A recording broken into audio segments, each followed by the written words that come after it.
Osborne? Oh shit. Okay, make sure I have that. Now I've got to make sure one thing. And that thing is my playback stuff. Because, if I don't get that right, then I'm going to lose all my clips. And my only clips. Stream is going to mean absolutely nothing. So first let me check if the stream is running.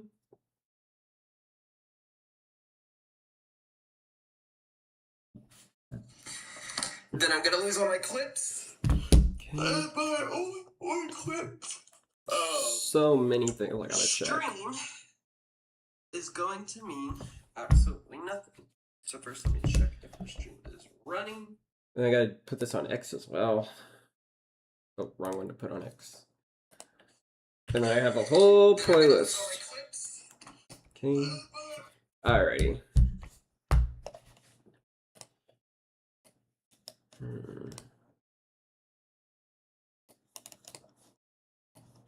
Now.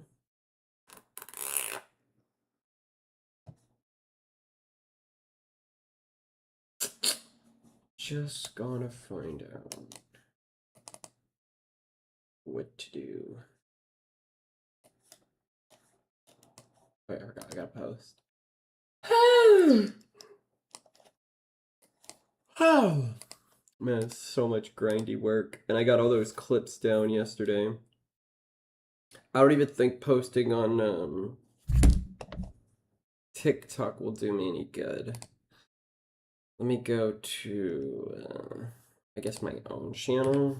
Actually, wait. That's not how to do it. View my channel. And I'm live on Twitch too. TikTok will do. Okay.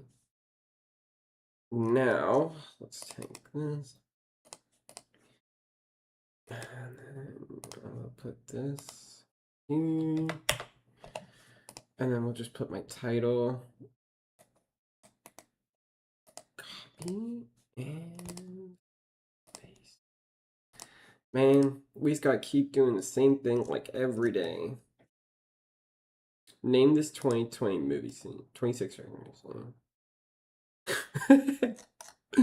That's crazy. Which one was that? Oh yeah, that's what he... Oh, is that Hail Mary? Man, I saw that earlier this year. Okay. Well, I've got a lot to cover, and I still have to go to work at 4. So I gotta end the stream at 3. So we are going to be here for a while. Okay. So... what the fuck is first?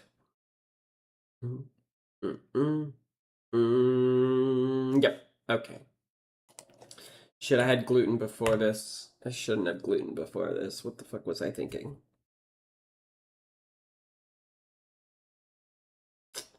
Tomorrow we'll have a Pokepia stream after work, after I get back on work. Oh, that looks so funny. If he doesn't condemn him, it's really bad.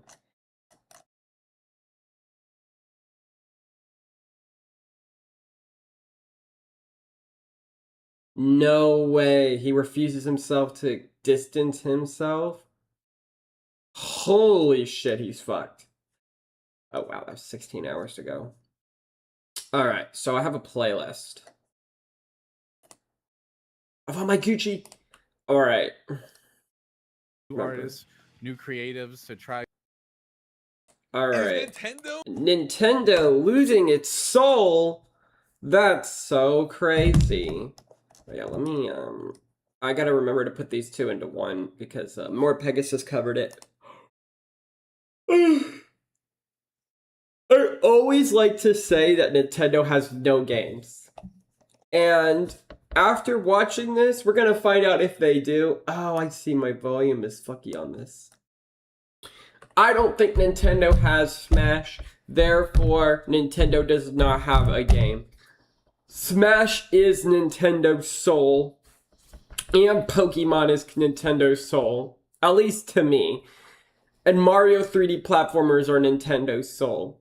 And, well, you got the 3D Zelda game, but it's not new, it's a remake, so it's kind of there. Splitters doesn't interest me. I guess Pikmin 4 is on the Switch too, but I think that was a Switch game. What else is on this motherfucking console? Rhythm Heaven doesn't... I don't know. Let's just see what they're talking about. Losing its soul? This is a recent article posted by IGN and a video with that exact... I agree. I totally agree with IGN. Internet ablaze. I've seen so many people talking about this, and because of that, I want to talk about this. Both the reaction, our reaction to the reaction, but also if there's any merit at all to this lengthy article and video posted by IGN, in which the author is basically, you know, asking that exact question: has Nintendo lost its soul? Which is kind of a hard thing to define. My take is that the author is trying to define it as basically Nintendo is not making the same creative decisions as it did in the past. My main issue with it, though, is they basically expressed that in the most provoking way or provocative way possible. Like, has Nintendo I like lost being their provoked soul? in Like, the ass. so provocative. They had to have known what they're doing with that. Even if, having read the article, I don't know if I disagree with like even most of it or everything in it. But I still think that, I think two things though. I think one, this is a very... Man, this guy, he looks like the ultimate Nintendo, like, fucking soy jack. Like, is this supposed to be his room or his living room? very poorly timed article, and two, I think they expressed the actual point of it very poorly overall. Sounds like he sucks Nintendo's dick like every second of the day. Yeah. Go through this, but John, what's your overall reaction to this article? A little bit overblown, both in the article and in the internet. Just, you know, typical thing. Things happen that are nuanced, and people are like, boom. And, you know, generally I don't agree with a lot what they said. Like, there's a lot of stuff that you get an interesting, like, insight of their view on, like, Nintendo's past. And I think that's an important thing that I want to talk later on, is, like, their past and their current versus their current. And, you know, it's like Nintendo goes through phases. And this feels very similar to that of a Super Nintendo era, if you think about it. Yeah, I mean, that's an interesting point, because something the author basically says is that the Switch 2 is a Switch 1 with better graphics, or more graphics, as they put it. Guess what the Super Nintendo was? That's No, Super Nintendo, exactly. And so, one of the points the author... I didn't think about is that. The Switch 2 is an iterative console, and it's like, yeah, it is. And I think it kind of feels to me that the author is kind of cherry-picking points to support their overall narrative of Nintendo losing their soul, which... It seems like an odd time to be asking this question in a time when the overall industry seems to be not entirely knowing what it's doing at this point. Like, Microsoft, you know, who knows where that's going as a platform. Yeah. Sony dropping physical media and only having, what, 12 exclusives on the PS5 across the entire... Oh my gosh. Yeah, it's... God, it's so crazy. It's still crazy to think that everyone thinks Nintendo's the fucking good guy now. It is so crazy. They're just like, oh, we get physical discs. Bitch, when was the last time you bought a physical game? Ugh. I don't know, man. Nintendo being seen as the good guys is so crazy. After all the complaining about how greedy they were. It never gets old. Pathetic how few exclusives the PS5 had. Oh my... Nintendo was always the GOAT. Nintendo was always the GOAT. The greatest of all time. And it will always be the greatest of all time because it never, ever, ever submits to anyone. It doesn't really, like, give away their IPs. They handle bullshit, you know, even though it's unpopular, they handle their bullshit really well. Sometimes they hit a big slump, but when they do, it doesn't feel like, you know, they're down for the count. I feel like Nintendo's most of the time the GOAT. And you can really see it here. Like, Sony and Microsoft are really taking the bad PR. And Nintendo took all that bad PR, and literally, no matter how much bad PR they took, they're still the heroes. That's why Nintendo's the GOAT. Is that real? It's only 12? I think it's only 12. It was less than 20 at the least. It's crazy. Whereas Nintendo already has more exclusives on Switch 2 in its first year than PS5 has had in its, 5 or 6 years on the market. So, so that's why the timing of this article seems so strange. Like, why all of a sudden are we asking if Nintendo has soul when I would say there's many other companies that can ask that question more of. But at the same time, go ahead, John, please. And the iterative console thing is like, you know what, other consoles are all iterative consoles. Like, every other one is like, Nintendo's the only one that takes risks, and it's like you have that expectation. Okay, I can tell you exactly where these people are coming from. So, when the Switch came out, it was right after the 3DS and Wii U era. And the thing is with those two eras, it's like, okay, yes, they were bad, but they had a lot of customizable features. Can you say it with me? People like to customize shit. So the second you turn on your Switch, you get a white screen. Or you could change it to black, or you could change it to auto. But like with the 3DS, you could have customized home screens. You had all these little these little bits and pieces of apps. You know, they were irrelevant, but they were cute. You know, it just felt like a lot more of Nintendo's presence with there. You open up a Wii U and then you see a bunch of Miis come out. Like, you don't get that shit with Nintendo anymore. So I can understand what this guy is saying. It's not about the games. It never was about the games, and it never will be about the games. Nintendo's lost its soul because it's lost its charm. It feels like I'm just going on Steam. It feels like I'm just going on Xbox or PlayStation. It's just so generic now. And I really thought the Switch 2 was going to change things, but no, it's just the exact same. So stop fucking up with the little details, okay? People do like that. Now it's like Nintendo Switch 1 was built off of like base stuff that they had or something. Switch 2 feels like a polish of that. So I think it makes more sense. That doesn't matter versus like something like the GameCube, N64 GameCube, which was very drastic and different, even though it was technically iterative. Right. It's interesting because Nintendo is often iterative until they can't. When the market forces them into a position where they really have. Hold on one sec. I just need to find my restream. Make sure no one's commenting.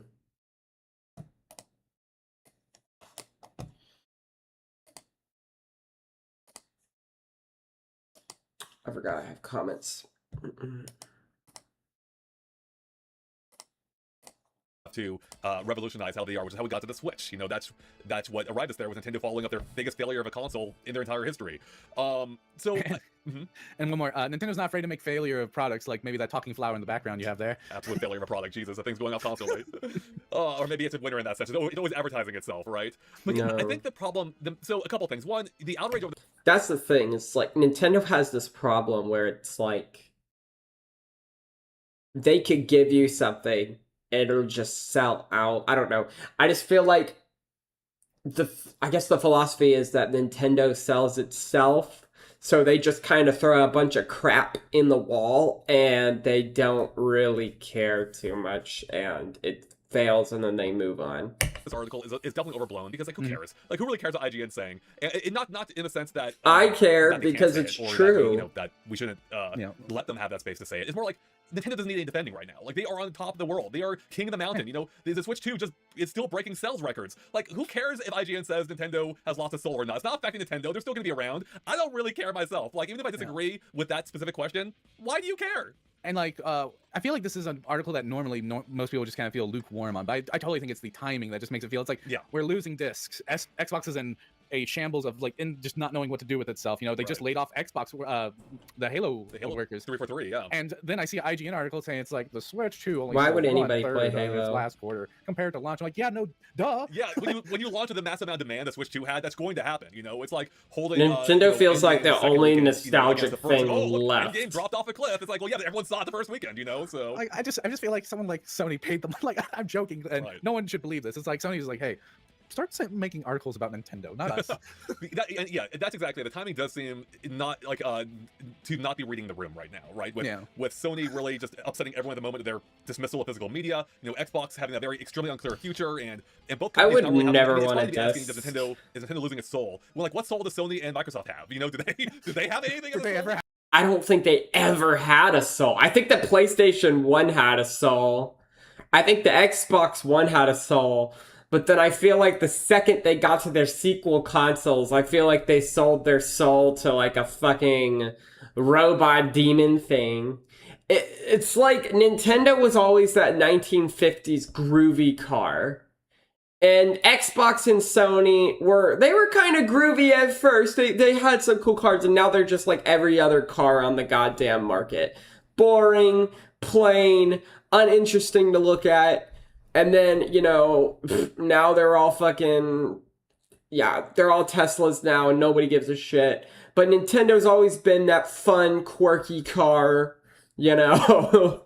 And yeah, I just think that Sony and Microsoft they've sold their soul first. I feel like Nintendo had kind of sold their soul with the Switch when it came to all those little details just poofing away that what the Wii U and the 3DS had, which I think is a massive step down. But at the same time, I mean, Nintendo still has a lot going for it, so. Have one? Yeah, exactly. And to that point too, like, how much of a soul can any like publicly owned company really even have, right? And that's why I think this is such a poorly framed article, because I think there is a point that the author may have had. You know, Nintendo didn't have a soul 2 months ago today than they have in the past, and I think there is an argument to be had there.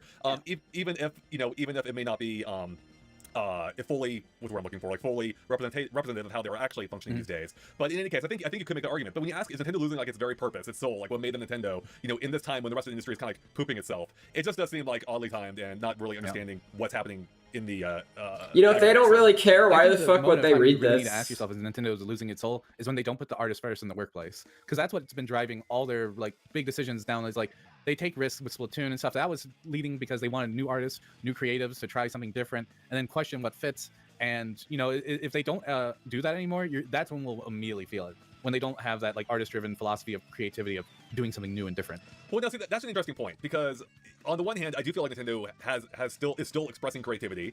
It's funny because I was reading the article and like I didn't disagree with every point, but then I see them like call out Mario Kart World as being, I forget the exact words, but as being a pretty standard entry. Whereas for me, like as one who's grown up with Mario Kart and played literally every entry, I'm like, this is the most unique titles in the series, and it's like. Dude, Mario Kart World is so boring. I don't understand why people give it, like, I don't understand why Mario Kart World, anybody could give it its praises. It's all right, but, like, I feel like 8 Deluxe is just so much better. I don't know. I don't even think the DLC could save it. I feel like... I don't know. And I think that's a lot of it's flat. Maybe misalignment comes from, in that any one person can have any different amount of takes on any individual Nintendo product, and it's like, well, which Nintendo is a true Nintendo that we're looking at here, right? Go ahead, yeah. I think when you can tell a Nintendo is being like creative is when there's a stronger diverse of opinions on stuff. Like when you, which I know, I mean that must mean that we use super creative then, but like, so like stuff with like the talking flower and then like Mario Kart, highly debated online. I find it as one of the most polished and finally one of the ones that feel balanced. I've always had issue where it's just like, in Mario Kart 8, the one that one person breaks away, just turn around. Yeah. It's interesting. And then they talked about the remakes, which is a very interesting thing, I find, because like if you look at the Halo's remake, one of my main issues with the Halo is it just doesn't quite match the energy. It's still enjoyable, but like it's like a little notch. And then if you can, dude, that Ocarina of Time remake better be good.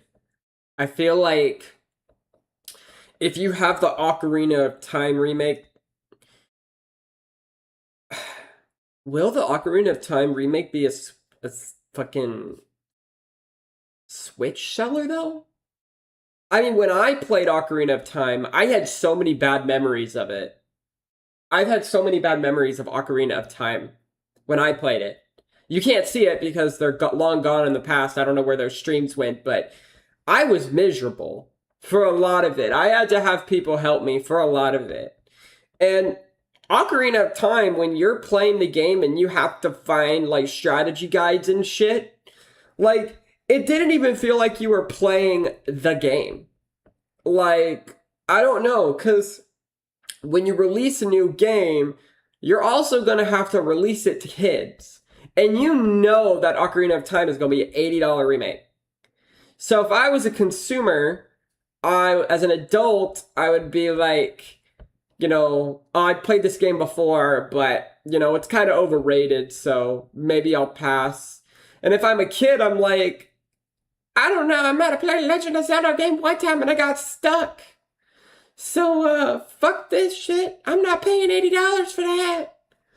Like, looking ass. Like, I don't know. I don't think, I think that is probably why. I mean, GTA 6 is a given.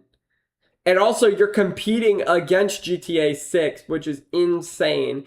I don't know. I don't know if Ocarina of Time has a good shot, but we're gonna have to see. I'll be right back. It's cold in here.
I'm the swaggy shaggy.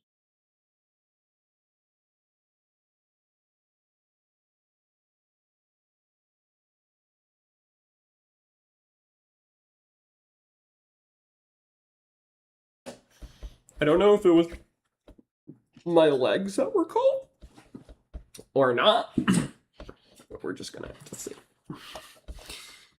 Compared to Star Fox, it also kind of never quite it did a good job of like revitalizing it, and it did also add new stuff like that online multiplayer. So it's like, I think that's Nintendo is like trying to figure out like right now how to handle nostalgia.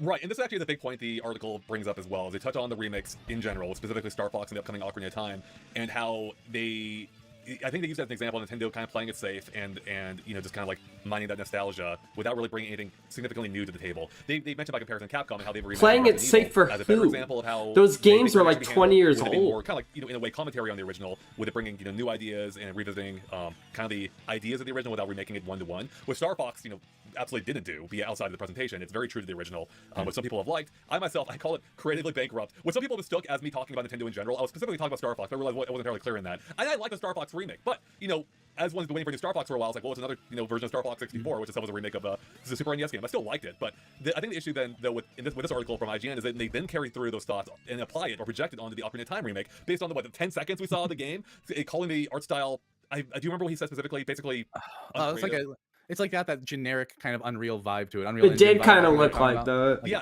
but it's only you really can't tell. It was a kid laying on. You can't really tell now. It's is that Link's head looks a little big in the frame. I'm pretty sure that's just position, and so like that's all I could gather from that. Besides like, oh, it looks pretty good. I can't judge the whole game off of a kid sleeping on a bed.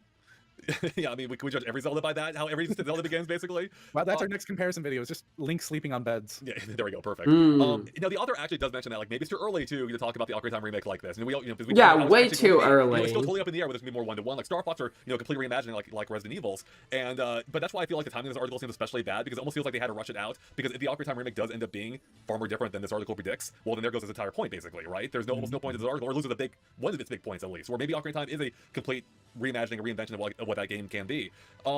It's based off feelings, and it's like he has a feeling that, or she, I think it's a he has a feeling that it's just going to be the same thing, and we don't have enough proof, and like basing off of feelings is like the internet's bread and butter.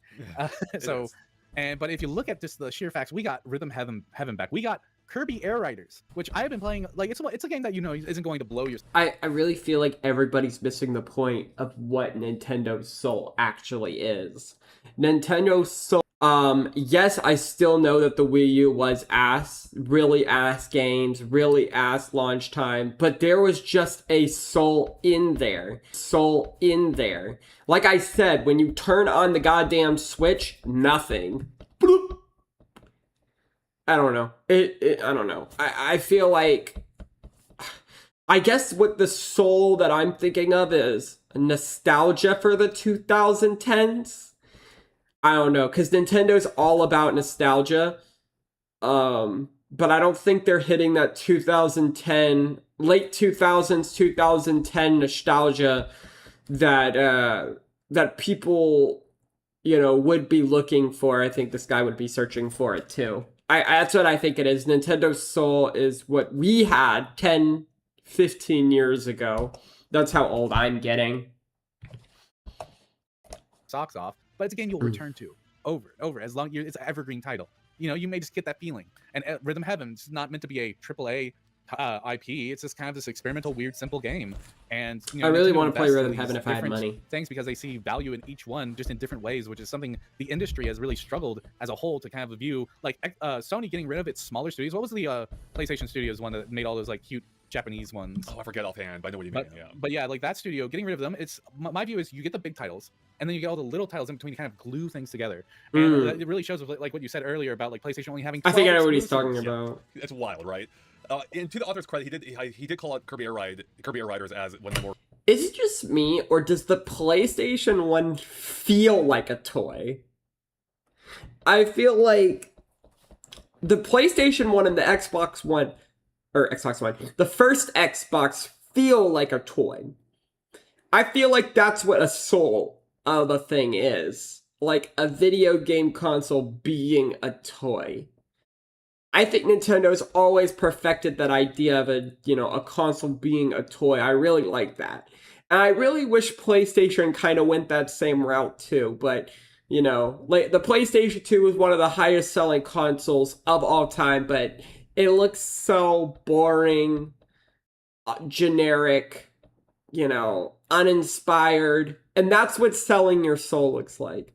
I wouldn't say Nintendo sold their soul completely, but I do feel like Nintendo has sold parts of their soul in order to keep up with the mainstream. And one of those big things that they sacrificed is that attention to detail, nostalgia, little bits and pieces, as well as a customizable thing. But that's just kind of where I'm at with that. I feel like I keep saying the same thing over and over again, but like original titles, titles, I think. I forget the exact words. I don't want to put words in his mouth. But then I guess his general vibe is that Nintendo is still losing its soul despite that, and that's why I think the angle is just not quite aligned with what the actual intent, what he's saying, of what he's trying to say is. Because I honestly myself, I don't entirely disagree. I will say I don't even know what Nintendo's saying so far. They perhaps have one of the widest array of titles in a first-year's platform ever, which is impressive. But I will say, at the same time, and maybe this is. I'm sorry, but when you don't have Smash Bros, you don't have anything connecting anything together. Like, once you have Smash Bros on your console, I feel like Smash is the glue that makes everyone say, okay, this console has games. At least in my opinion. This console has games. I feel like everything I buy is connected. That's what Ultimate did for me. I was like, okay. And it's crazy to think like how fast Smash came to the Switch 1 and how much we've been waiting for the Switch 2. I feel like once you get Smash, it'll feel like Nintendo's soul. I don't think Nintendo's soul is gone, but it'll kind of realign to where it needs to be. The fact that they still don't have Melee or 64 on the NSO shit is stupid weird too.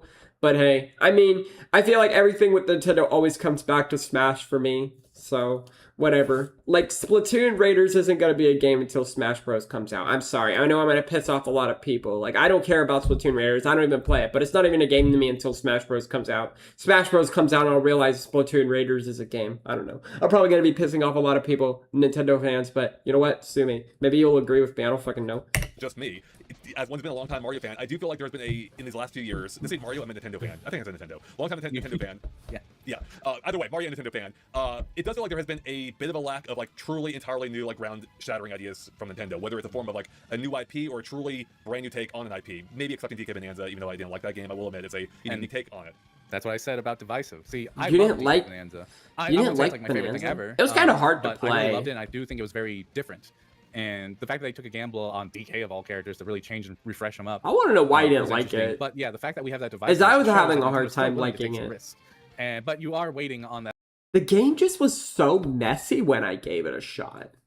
The game was really, really messy. I didn't really like it that much. That's the title that really hits you. And I think that's very par of the course for Nintendo. Sometimes you have to wait for those one titles that you want, like poor F-Zero fans. Yeah, still waiting 20 plus years besides F-Zero 99, which Dude, is awesome, by the way. You want to know something crazy about F-Zero? I feel like it's going to get the same goddamn treatment as Star Fox. Like, it's going to get that... It's going to get one of their games remade. I don't know. I would remake the F-Zero on the GX, bruh. The GX one, they gotta remake that one. And if they remake that one... I mean, for nostalgia's sake, I'll buy it. I didn't ever play Star Fox as a kid, so I'm not really nostalgic for it. And if I wanted to play the same Star Fox game, I might as well just go on NSO and play those ones.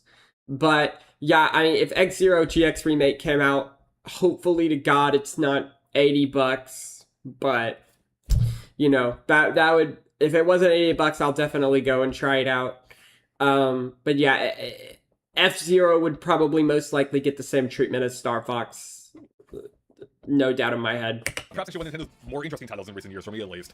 But then, and to your point too, look at the Wii U. That game launched without anything really exciting, right? I like Nintendo Land a lot, but that's not a system seller at launch. And that first Direct was like the Panic Direct. Dude, if 1-2 Switch was as good as fucking Nintendo Land. Nintendo Land's iconic. I know it wasn't a system seller, but I think Nintendo Land was I had just as much fun with Nintendo Land as I did with Wii Sports. At least, I mean, with Wii Sports, not all of them are winners, but just like how you had bowling and tennis, I didn't really care about boxing and golf. And with Nintendo World, I like the Luigi stuff. I like the Animal Crossing stuff. Oh no, it can't be just those two games. There was another one. No! I'll have to figure that other one out. Oh, the Chase one. The Chase one was really good too. The Chase game. I can't remember. Fuck. But yeah, I think Nintendo World is as good as Wii Sports, and I would like to hear that if anyone else agrees if it's equivalent or one's worse than the other. I'm not too sure. Ran. We're like, oh, here comes Wind Waker HD. I mean, if you want to talk, I mean, really, in hindsight, like, that was also not a particularly creative decision either, though I did end up liking that game, probably because it arguably fixed Wind Waker for me, but still, it was just a remaster of a game that had already come out only 10 years prior at that point. Yeah, but still not on the Switch. HD system, So I forget where I was going to go with this.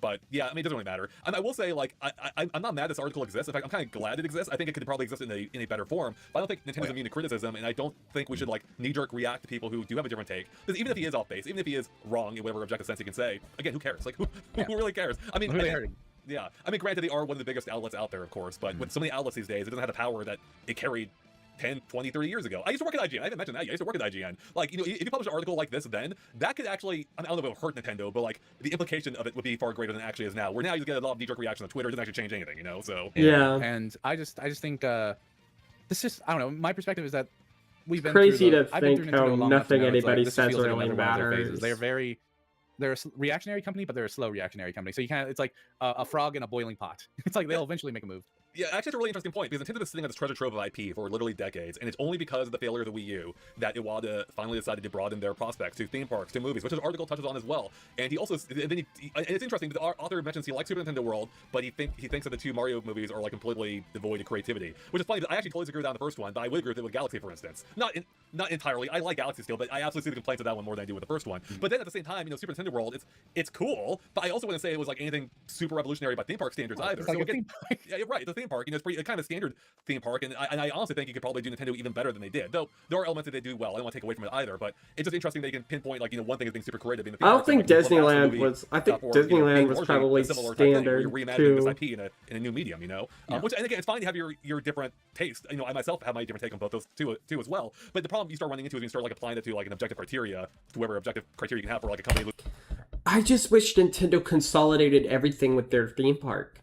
Like, they just have one theme park with the Nintendo Museum. Like, why do you have to go everywhere to do all these different things?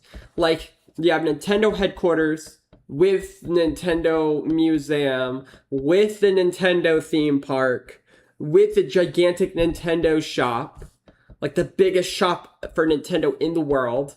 Like, why can't you have all that in one? In one. It makes no goddamn sense to me.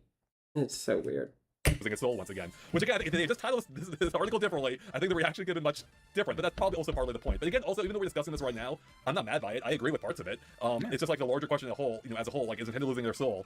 I don't think so. I mean, that's probably going to be a better answer 10 years from now, but. Yeah, I think it's still early in Nintendo's life, and that's like the way you can really see Nintendo's business is through, like, the middle of the console's life, because that's when they start, like, what do we do now? Like, that's like they'll start throwing out random, like, items, like, oh, remember this one or a new one?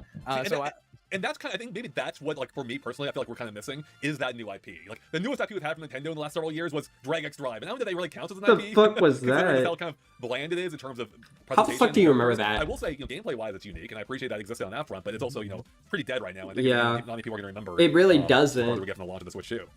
Yeah, I still think we're in the transitionary period, and it's just too early. It's like Nintendo still, like, has, like, Nintendo Switch.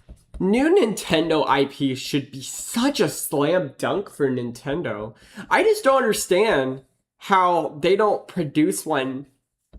Like, they didn't really produce any in the last 10 years. Like, Splatoon was really cool, but I don't know. Like, Nintendo is the master of making IPs. So you know what I think? I think they do make new IPs, but they lock them in a little cage. And because Nintendo's doing so fucking well right now, like, they don't release them. But when Nintendo's hungry, they get that little IP out of the cage, starving, and it ravages throughout the community. I think Nintendo's doing so well that they don't need a new IP at the moment. I think they know they're just doing just fine. But yeah, I feel like Nintendo needs to be a little hungrier for a new IP to come out. Like, you know, when the original Nintendo consoles came out, the IP after IP after IP came out, you know, they were hungry. They were really doing something, but why would they need a new IP? Especially when you could literally put anybody in Smash Bros. So, I don't fucking know. Like, they're fine. There's 2 edition versions of Switch 1 games coming out. Like, it's still early.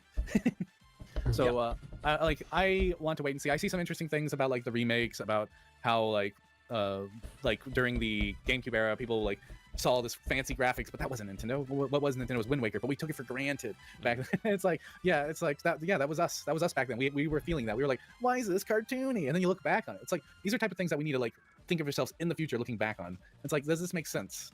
It'll be really funny if like 10 years from now we look back at this article and like, wow, yeah, he nailed it. He actually totally nailed it. on the head. He just knew. He was foresight. Like, he's a prophet, exactly. He's a wizard. Yeah.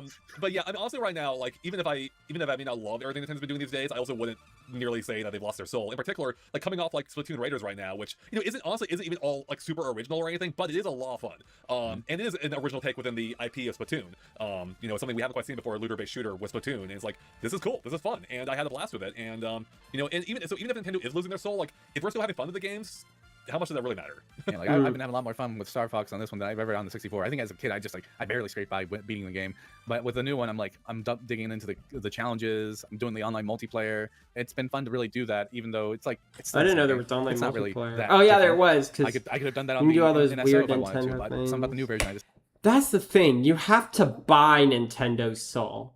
Nintendo doesn't like. Yes, when you get a Switch, there is no soul, but you have to buy Nintendo's soul. Like there are bits and pieces. Like you don't get those introductory apps that are really fun, like Face Raiders from 3DS. You have to buy it, and I think that's the thing about Nintendo that's solely missing. It just feels like if you want a part of Nintendo's soul, you're gonna have to cough up a couple clams, you know. And then we'll give you its soul. Whereas, you know, like before, it feels like it came straight out the package. You got Nintendo Land with every Wii U. I don't know. I mean, yes, you get Mario Land or Mario Kart, you know, bundles. I don't even know, man. I think Wii Sports came with every single Wii. Yeah, it did. That was a little bit of Nintendo's soul as well in there. I don't know. It's just aesthetics. Nintendo's soul equals aesthetics for me. And if the aesthetics aren't there, then it feels like some of the soul is gone. Really want to lock in on. Well, and I guess I'll speak to the author's point though, that Nintendo is just updating these games, these older games, in a safe-ish manner in order to reach a new demographic, i.e., make more money. You know, and I think they would consider that like, I think Nintendo's got already billions of dollars. Like for how small they are as a company, they have a massive treasure trove, like war chest, if you will.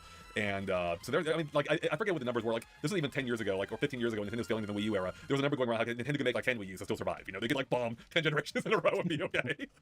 Yeah. So yeah, I do hope they take more interesting risks. We're seeing that with a little bit with stuff like Drag X Drive. Like I'm sure that was just a much more smaller development team, and it was different. Land for me, but like the fact that they did it, maybe it land for someone else, and it represents like a crowd that doesn't often get representation, which I think is great. So I think, you know, just as long as they stick to that early phrasing of like variable pricing, but not so much of the pricing part, but more like variable risk factors. That's what I want to see Nintendo do. Yeah, that's a good way of putting it. Yeah, I like not just variable pricing, variable risk factors. And I would definitely like to see more I don't know if to call it big swing, but more swings along the lines of Drag X Drive, even if that, you know, the execution wasn't exactly on point. But I do like that they were trying something new, and I want to see more of that from Nintendo. Because again, I don't think there's any doubt that Switch 2 is an iterative console, and I think also for me personally, part of why I don't want to call it a problem, but I think part of the lack of excitement with a lot of the Switch 2 generation for me is that the hardware isn't bringing anything itself new to the games. Because as one who used to grow up in Nintendo, I remember when every piece of hardware would bring something new to the table, you know, beyond just tech specs, but like, you know, digital or analog input, analog triggers, motion controls, and now the Switch 2, you know, didn't really add a whole lot in terms of input outside of mouse mode, which even Nintendo's barely been using, outside of, again, DragX Drive, which I appreciate existing on that front. I just wish everything surrounding that game were better. So yeah, I do think in that sense Nintendo's playing is a little bit safer these days than they had historically at some points in their past, but at the same time, again, it's hard for me to say that Nintendo has lost its soul when they still show their creativity in so many ways, both in-game and even outside of games. Yeah, I feel you, as someone who loves Nintendo when they take the big risk of trying something new. Like, we used Screen Tablet, which evolved into the Switch, and the Switch 2 is basically a kind of a combination of all their past. It has motion controls, it has now mouse controls, it has this 2-player split screen, so you can always have 2 players at any moment. It does not have analog triggers. Exactly. Well, come on, Nintendo, bring that back. And you know, I think they're using all that hardware to then represent the innovative ideas through gameplay, but it's still early in its lifetime, and that's me just making an assumption. Like, we have to see it to believe it. And while I've seen like little glimpses where of it, does Nintendo go from the Switch? Just a little over a year for the Switch. A little over a year. We got a wide variety of titles, but it definitely feels like a transitionary type of thing.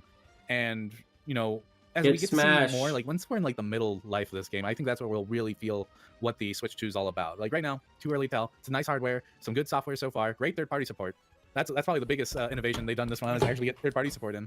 And so yeah, it's just like, yeah, article has interesting tidbits. Let's wait and see. Yeah, I mean, that's exactly it. It seems a little premature to be saying Nintendo's losing their soul when other companies have had even less of whatever. They've already lost it. They've already lost it. All right, I don't have much more to say about this article. I do think in a vacuum it's kind of interesting, and I don't think the article like is entirely wrong at every point it made. And I think the reaction to it is a little overblown, but at the same time, you know, the article kind of inviting that too by design. Oh yeah, asking that pointed question. So, John, any final points you have about this article or Nintendo having a soul or not?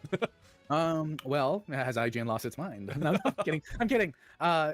I just found it interesting that they were kind of really glazing up Capcom in this. I was just like, okay, they've done like way more remakes. I feel like we should be critical on like Capcom on that front, but they were really happy with like how Capcom has like revitalized their older franchise, which to a point, those games are like what, 20 years old now, so there's fairness. Although I just thought it was Go ahead.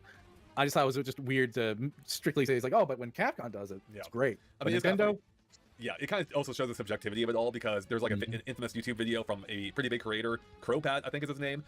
He literally titled Resident Evil 4 Remake like Soul versus Soulless, or Resident Evil 4 Soul versus Soulless, you know, arguing that the original has soul, the new one does not. Where a lot of people don't agree with that. A lot of people think both have soul at the least. And yeah, it just goes to show you, like, you know, everything is subjective at the end of the day. When one person's trash and another person's soul, and vice versa, you know. So yeah. All right, well that's it. So I think yeah, it's kind of going to be asking that question with it being. I think everybody here is just missing the point of what Nintendo's soul actually is. Nintendo's soul, in conclusion, is the aesthetics of the software before you get the games, the little details, the taking a risk kind of features, the games that introduce this system with the system that are like tech demos that are actually more than just tech demos, like the big games. I know the Switch 2 had a tech demo, but it's not like, you know, something you could do with your friends. It doesn't have that customization. It just doesn't have the Mii's, really. You don't really do much with the Mii's on the system. No Street Pass, no nothing. That's what Nintendo's soul is to me. It could be nostalgia, but people saying that it's all about the games are not looking at the right area, in my opinion. And that's what I believe that Nintendo's soul actually is. And yeah, that's what I gotta say. A successful time as a platform holder, but at the same time, maybe that, you know, lends credence to the idea, the fact that Nintendo's being possibly driven more by market forces rather than truly making, you know, really creative games that may have more niche audiences. But again, that's not the argument the author was exactly making. Perhaps it should have been. In any case, it is what it is. And we'll link to the article below if you'd like to check it out. Again, I don't think it's worth like the outrage or getting upset over, because I don't think it really matters at the end of the day. And Nintendo needs no defense or no additional defenses at this point, especially when they're raking in like literally billions of dollars. So, well, I gotta defend my billion dollar company, Andre. I have to. Yeah, that's right. Think of the shareholders, John. What about them? Yeah. All right. There you have it, everyone. Our commentary is even longer than the original video it was at this point, I think. So with that, thanks for watching. Let us know in the comments below what you think of this. Is the article off base? Are we off base? Are we all off base? We'd love to hear your thoughts. Thanks for watching, everyone. We'll catch you later. Bye. See ya. Alright, I'm coming in hot for this video, because it's one thing to say the Switch 2 hasn't been perfect, it's one thing to say the last Direct was less than stellar for many fans, it's a totally different thing to say Nintendo has lost its soul, and I think frankly this is the worst opinion on Nintendo that I have seen in 2026, and so I wanted to respond to it. What's going on, everybody? It's Zach from Switch Force. IGN posted an opinion article titled, "Has Nintendo Lost Its Soul?" That's a Can you send me 30K? 30K? 30K? Where is grocery cart? Oh yeah, I gotta send you 30K. Yeah.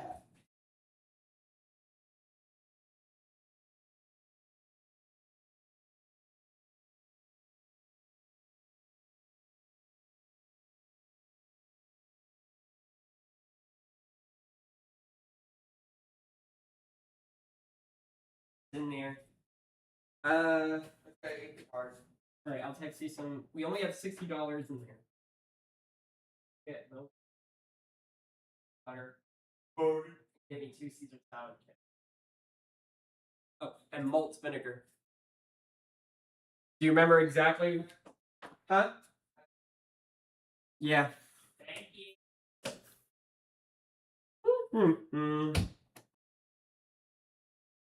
I'm back. Ugh. Let me just text my girlfriend what I need.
Hold on.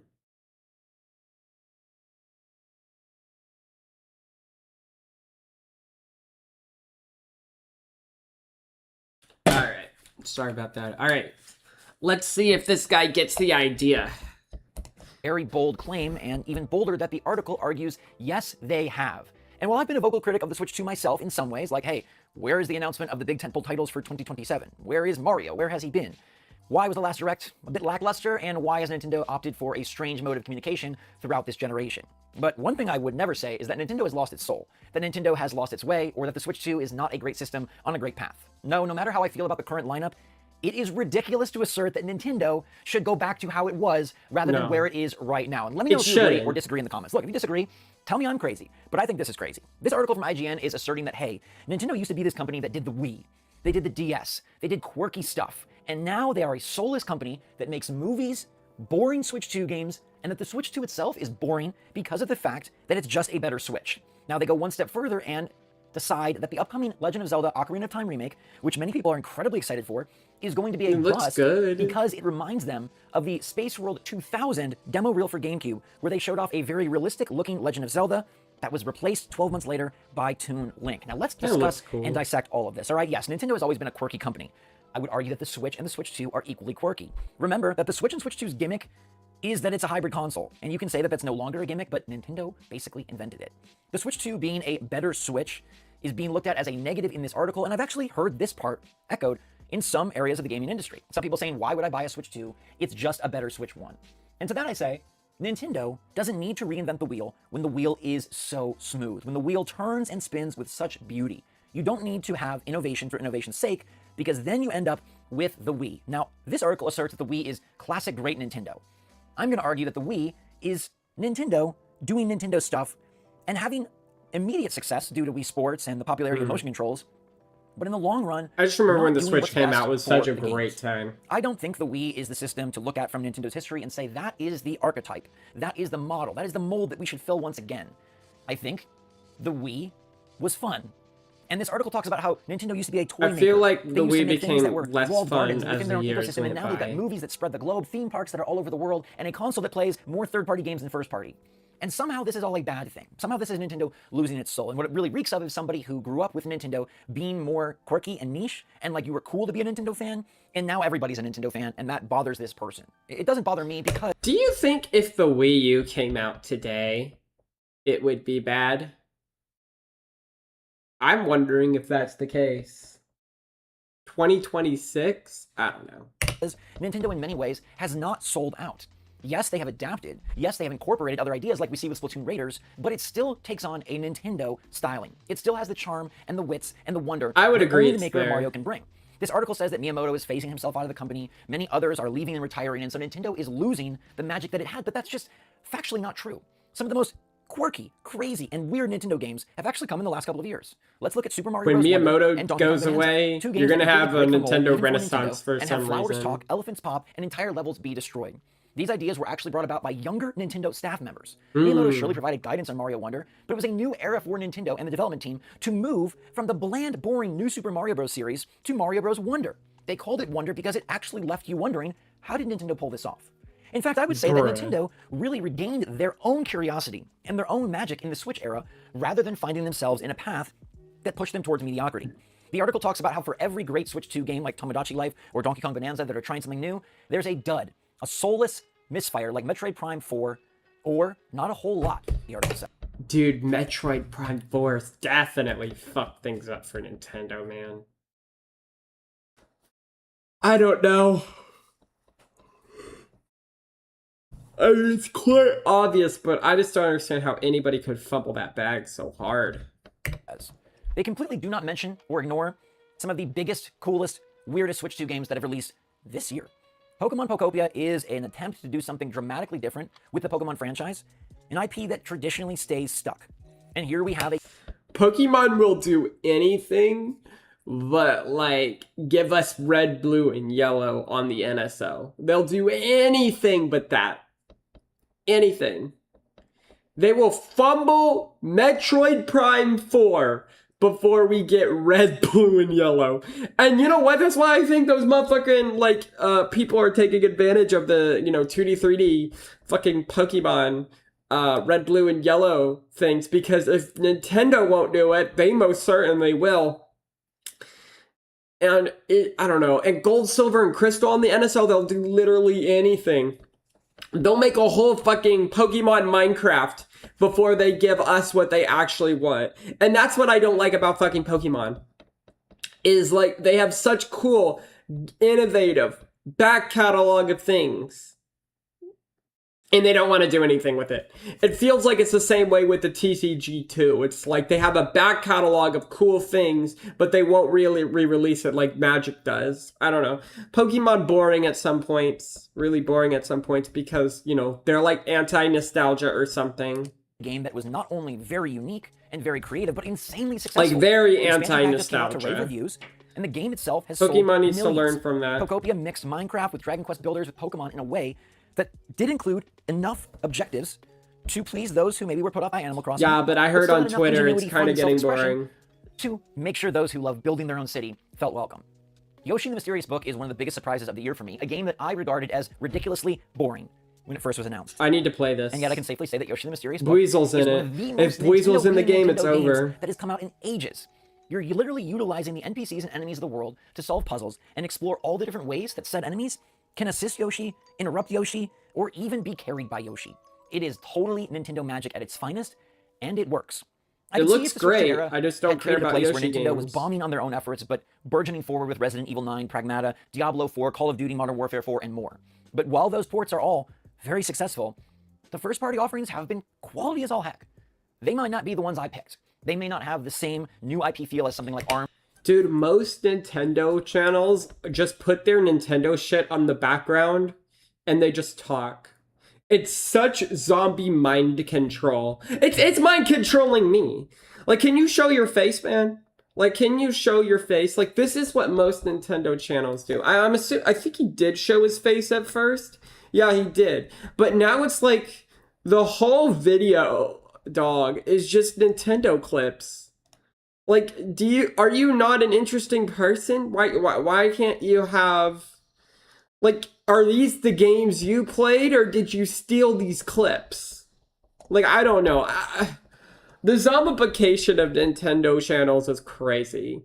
Like, they know that Nintendo fans are babies, so no matter what, they'll respect their opinion if they put, like, just, like, flashes of Nintendo games, like, they're, like, fucking jingling keys at you. I mean, I might be doing this too because I'm streaming this and I'm now showing this, so maybe I'll get more views from this Nintendo footage. I don't know. I guess it works. So if it works, then just do it. But man, is it mind-numbingly weird. Or the original Splatoon. But as I've stated recently, even as recent as the last video, Nintendo hasn't even launched their biggest aces yet. And look how good the Switch 2 is. Splatoon Raiders was pretty much universally praised, and I've been addicted to that game. Fire Emblem's Fortune Weave is giving you that tried and true Nintendo nostalgia, but in the modern era and bringing it towards Switch with all sorts of interesting time travel mechanics that we'll have to wait and see how they pan out. For every Xenoblade 1, 2, and 3 coming back to the Switch 2, they have introduced something new. There was a new Mario Tennis, there was a Donkey Kong Bonanza, a new Mario Kart, Pokemon Pokopia, and Star Fox back for the first time in forever.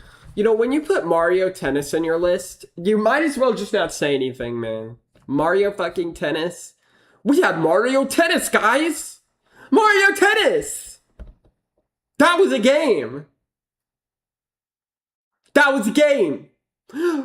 Like, oh, we had Donkey Kong Bonanza. That was a pretty good game. You had the Star Fox game.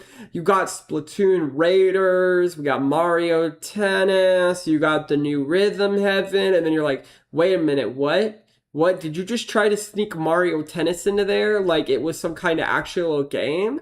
Like for real? And they're like, oh, no. Yeah, it's a game. And you're like, really? That game's on your list of things that the Nintendo Switch should be proud to have? Like, okay. I feel like the Wii U era had ruined tennis games for everyone. Like, it looks cool on the Nintendo Switch, but, Nintendo 64.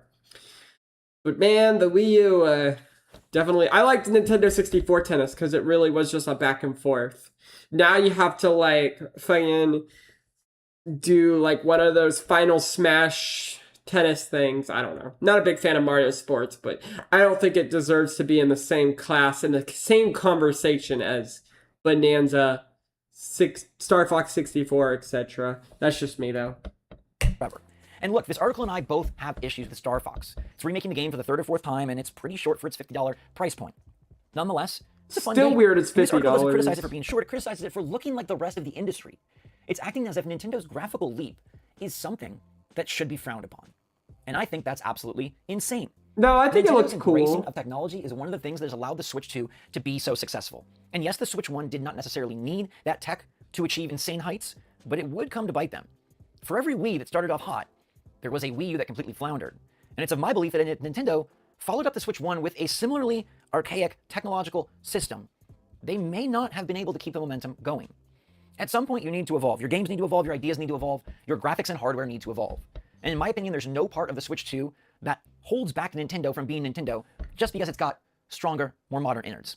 If anything, it allows for a more well-rounded, all-encompassing, and eventually monetarily successful Nintendo that has them reinvesting their money in studios, employees, and games. Notice that Nintendo doesn't do mass layoffs.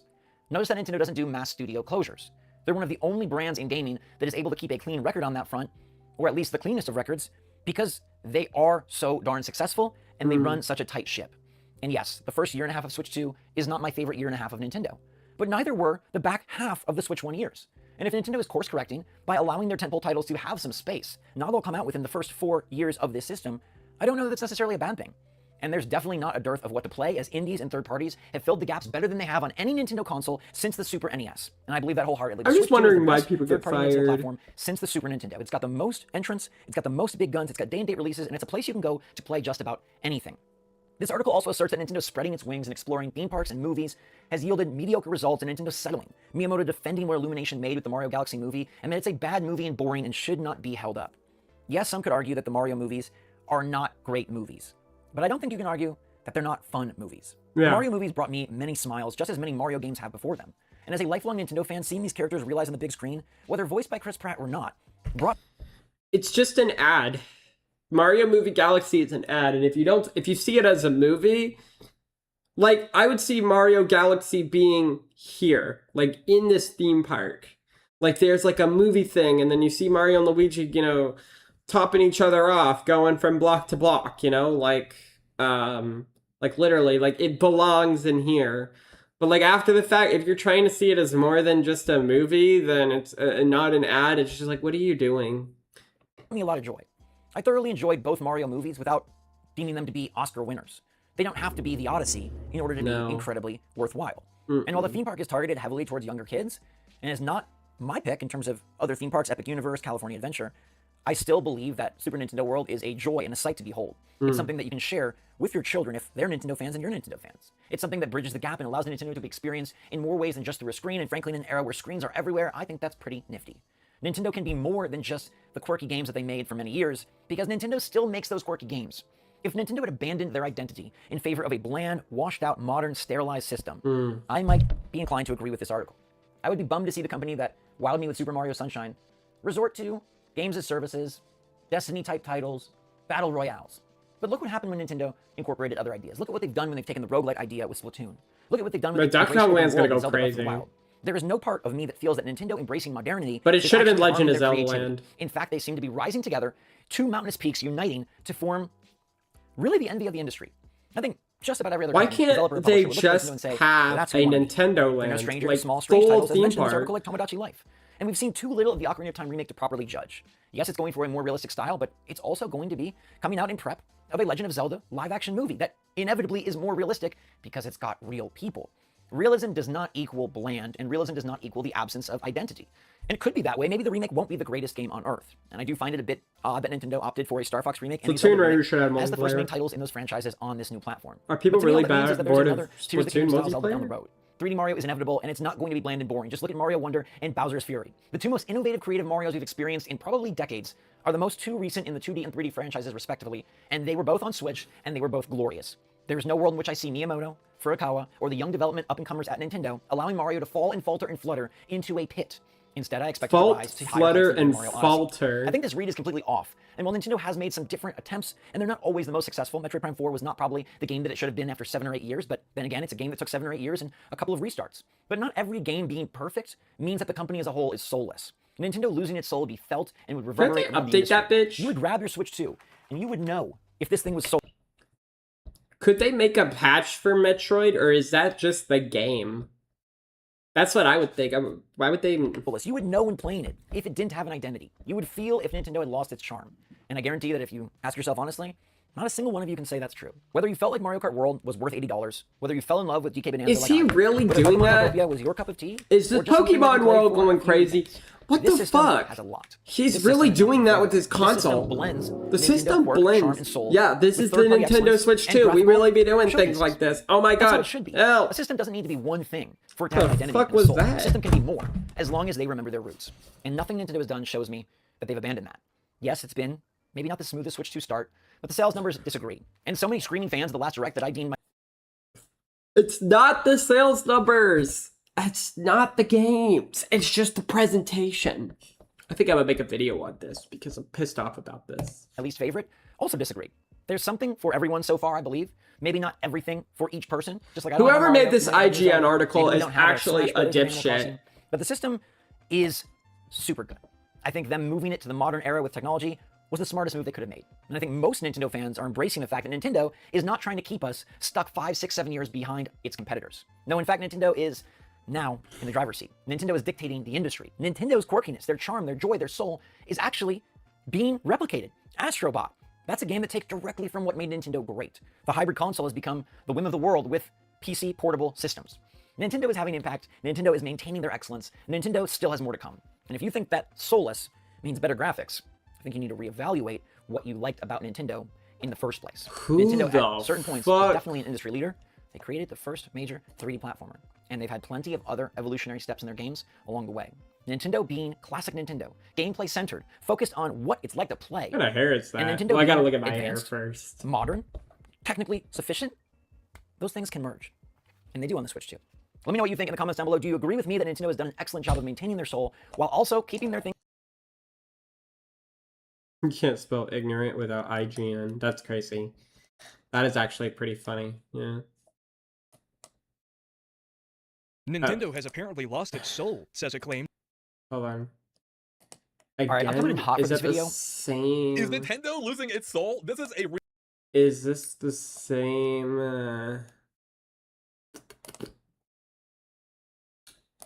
Like, how many times do I have to hear about Nintendo losing its soul? New artists, new creatives to try something different, and then question what fits. And you know, if they don't, Nintendo has apparently lost its soul, says Acclaim. At least very this trusted one. At least this one's smaller. Internet gaming news outlet IGN. People are mad that Nintendo donated $315,000 to charity after an earthquake in Japan. They're actually right. It should have been $1 billion. And Nintendo is still creatively bankrupt. Who would have guessed? All of this in today's episode of the Nintendo hate grifting saga.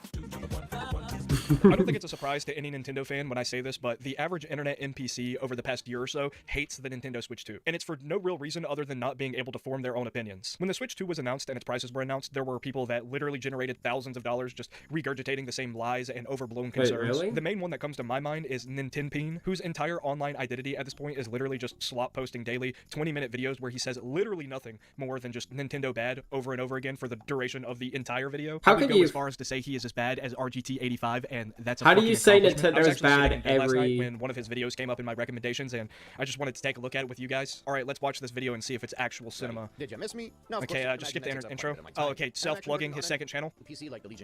Okay, 50 seconds in, we're still not talking about the actual topic of the video. That channel being Nintendo Plus. Still plugging his second channel, a minute and 30 seconds in. Because I wanted to make videos about them. No, I made videos about them because that's what I wanted to research. So no, that's a fucking lie. You actually don't care about anything you post. When does he actually... Oh. He doesn't actually start the actual topic of the video until 2 minutes and 50 seconds into the fucking video. How does anyone watch this? It's literally nothing but self-promo for the first 3 minutes of the video.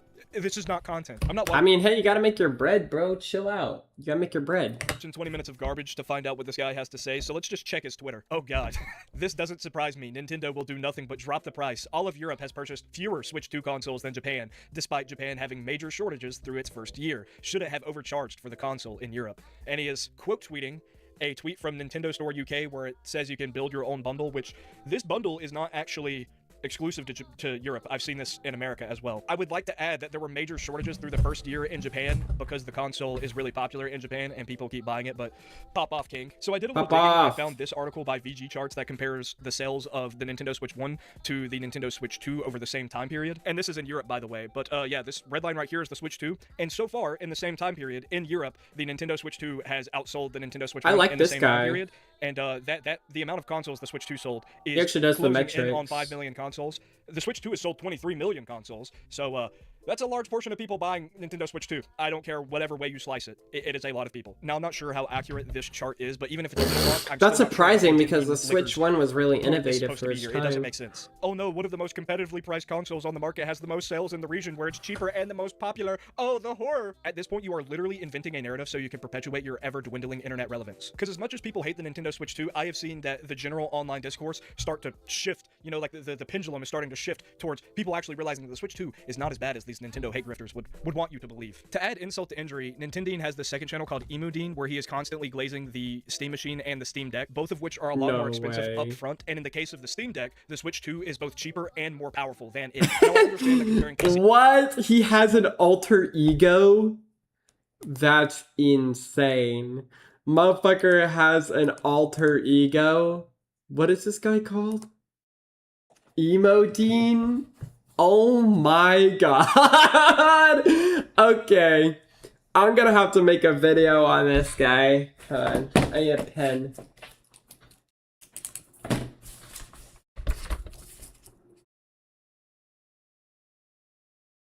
Alright. That is actually funny as shit. channel called Emudine, where he is constantly glazing the Steam Machine and the Steam Deck, both of which are a lot more expensive. He's a upfront. plant. In the case of the Steam Deck, He's definitely a plant. Emodine is a plant. He's not real. Because they aren't He's not real. And I actually really like my Steam Deck. I've been using it to emulate a lot of GBA games recently. And on paper, I think that the Steam Machine is a I think that's why he's got Wario. I just don't think you can have your cake and take the wiener up the butt at the same time. So this one is Nintendo actually really doesn't. interesting. I found this tweet by Dexardo that was posted recently, and it says Nintendo will donate $315,000 to Japanese Red Cross after a magnitude 6.8 earthquake struck It will Japan. also It will repair. also offer free repairs for consoles and accessories to people in the affected area. Now, when I read this headline, I knew that some shit was going to be going down in the comment section. Because people, Hey, free people are repair is weird. pretty People good. are really weird. That's all I can say. We got this crypto casino page, literally a gambling website, saying $315,000 is pocket change for Nintendo with this dog gif. You know, the gambling website is right. It's just not enough money. Actual fucking scum of the earth. Okay, next tweet. You got this absolute genius, so not even an hour's worth of profits. And he looked up on Google how much does Nintendo make hourly, and he's just taking the Google Gemini auto response. And right here it says Nintendo does not report earnings on a daily basis. This is actually just a sign of low IQ. I can't actually fathom that somebody would look at this. That was actually funny. I like the this video guy. that you're watching right now, right? Okay, there's me. The guy that made the tweet about Nintendo making more than $315,000 a second. Oh, And wow. I think why I did that is because I liked his tweet. It's gonna be really funny if I reply with this. Although if you want to follow me on Twitter, I my name is definitely like the Somewhere way Near this Joe on Twitter. I got a guy- cool follow-up banner. Okay, back to the video now. Or you got Sophia here saying nice gesture. I like the way this Although guy if you does want to follow his me on shit. Twitter, my name is Somewhere He's Near funny. Joe on Twitter. I got a cool follow-up banner. Okay, back to the video now. Or you got Sophia here saying nice gesture, but $315,000 is pocket change for a company Let me like write that Nintendo. down. How many affected families will that realistically cover? He Oh, $315,000 is a lot of money, reading- but it's not enough. Me, on the other hand, I donate a total of $0 to charity. Nintendo, be more like me. Yeah, get off your fucking high horse, dude. Well, I should say gal because you're a woman. Words. I mean, it's 2026. You could be a man named Sophia, I guess. One of the only actual sentient beings that I could find in this comment thread was amazing. Nintendo has a story of them doing something actually nice, and people got to be in the comments filing their grievances. Yeah, I mean, with anything Nintendo related, that's always going to be the truth, ain't it? I'm not sure how you can realistically look at a headline like this and the first thing that comes to your mind is, it's not enough. It makes me wonder how much these people in the comments are donating to charity, because it's got to be a lot of money, right? Like, you're not buying the new iPhone because instead you donated that money to charity. You're not buying the new Xbox or PlayStation or any of the new games because obviously you're donating that money to charity. And if you're not, you're actually an evil fucking scumbag. And you might say it's not the same because Nintendo is a multi-billion-dollar corporation, and I'd agree if Nintendo wasn't a multi-billion-dollar corporation. I said this before, and I'll say it many times over. Nintendo is a business. Businesses operate in the name of profit. Before that $315,000 that they donated, they have a laundry list of expenses to pay so that they can actually pay everyone that keeps their business going and operating at a profit. I swear the people that are talking this bunk act like Nintendo caused the fucking earthquake. This is something that I've actually been seeing a lot recently in the modern like internet discourse. Is like people are pocket watching over donations. It reminds me of the time I think like Ethan Klein. How much did Ethan Klein do? I don't know. He donated like 500,000 or something. Maybe it was like 100. I don't know. He donated some amount of money, and everybody in the comment section was like, "Oh, you're a billionaire, or it's probably not a billionaire. You're a millionaire. You got to donate more." It's like, how much money are you donating? Because me, I know that I'm not donating anything. All my money is mine. And not only are they donating money, but they're also Man, I like offering this guy. console repairs to the people He in the is affected me. areas. So it's more than the $315,000. I mean, seriously, go I off love fucking him. high horse, man. Wait, where does Alright, topic this is go? something that I've been seeing around the block recently, and that's that Nintendo has lost its soul. And IGN, being the greatest media conglomerate of all time, thinks the same thing, apparently. Now, I would read this article if it wasn't for the fact But what if he's that they literally wrote, whoever wrote this fucking article put graphics mogged in the article. I think that tells me all I need to know about this article. It's fucking trash, okay? I mean, are we really surprised though it's IGN? I don't think they've ever posted a good article like ever. The short and simple answer is no. Nintendo has not lost its soul. I'm not sure how people are saying that Ocarina of Time's art style is generic when we've only seen like 5 seconds of gameplay, but even with that 5 seconds of gameplay, my first impression with it was, oh, it looks like an updated Twilight Princess, not that it looks generic. But even beyond that, on the Switch 2, we have Donkey Kong Bonanza, Splatoon Raiders. Both are very revolutionary titles for Nintendo, I would say. And as for the Star Fox remake, I don't know, it might be generic. I haven't played it. I've seen some gameplay of it. This Star guy's Fox isn't giving my me cup of some tea, so I can't really good speak on it, video but I do think it looks ideas. gorgeous. At the end of the day, though, What I is think that his Star Fox name? remake was supposed to be more of a tech demo to say like, hey, look at what the Switch 2 can do. And I think for that purpose, it serves it well. Just because Nintendo made potentially 2 games with like this generic guy. art styles doesn't mean it's lost its soul. It's literally like the bottom of the barrel clickbait that all of these gaming journalists have to run with because they're fucking bleeding money to the new age of like internet video journalism or whatever the fuck I do. As if I'm relevant. I'm not relevant at all. Gamers, I think that gamers hate games, especially Nintendo ones. Leave your thoughts in the comment section down below. If you like this video, drop a like on the video. Subscribe to the channel if you really like. I just learned a lot from that guy. Definitely gonna start doing what he does for videos, because for me, I was only trying to copy Penguin Zero, but I don't know. It's a lot of work to fucking edit, though. Let me see how often this guy. 2 days ago. 2 days ago. There you go. That's 21 hours ago. 4 days ago. Fixed Phantom Hourglass. Let me see. You ever want to play Wind Waker on your DS? what the hell? Like, the A button being bound to stylus tap? But overall, I have to admit, this is a much more convenient way to play this game. Honestly, this is the way that Nintendo should have made the game. Because I will admit, going through playing is changed your... I got one coming in the mail. Mainly, they come into play when you're in boss fights. So usually, like, you can use the A button for the rolls. Okay. This guy knows how to make videos. I'm done with Xbox. This is an interesting... another PS4 or another Xbox One of the Xbox One's life cycle. You know, right here on Mode 4 or So he's like... Okay, so he's like, not worry about anything. Shows... Gameplay... Definitely want to start making more videos. Starting Monday, I'm gonna start making more videos. But this guy's really consistent.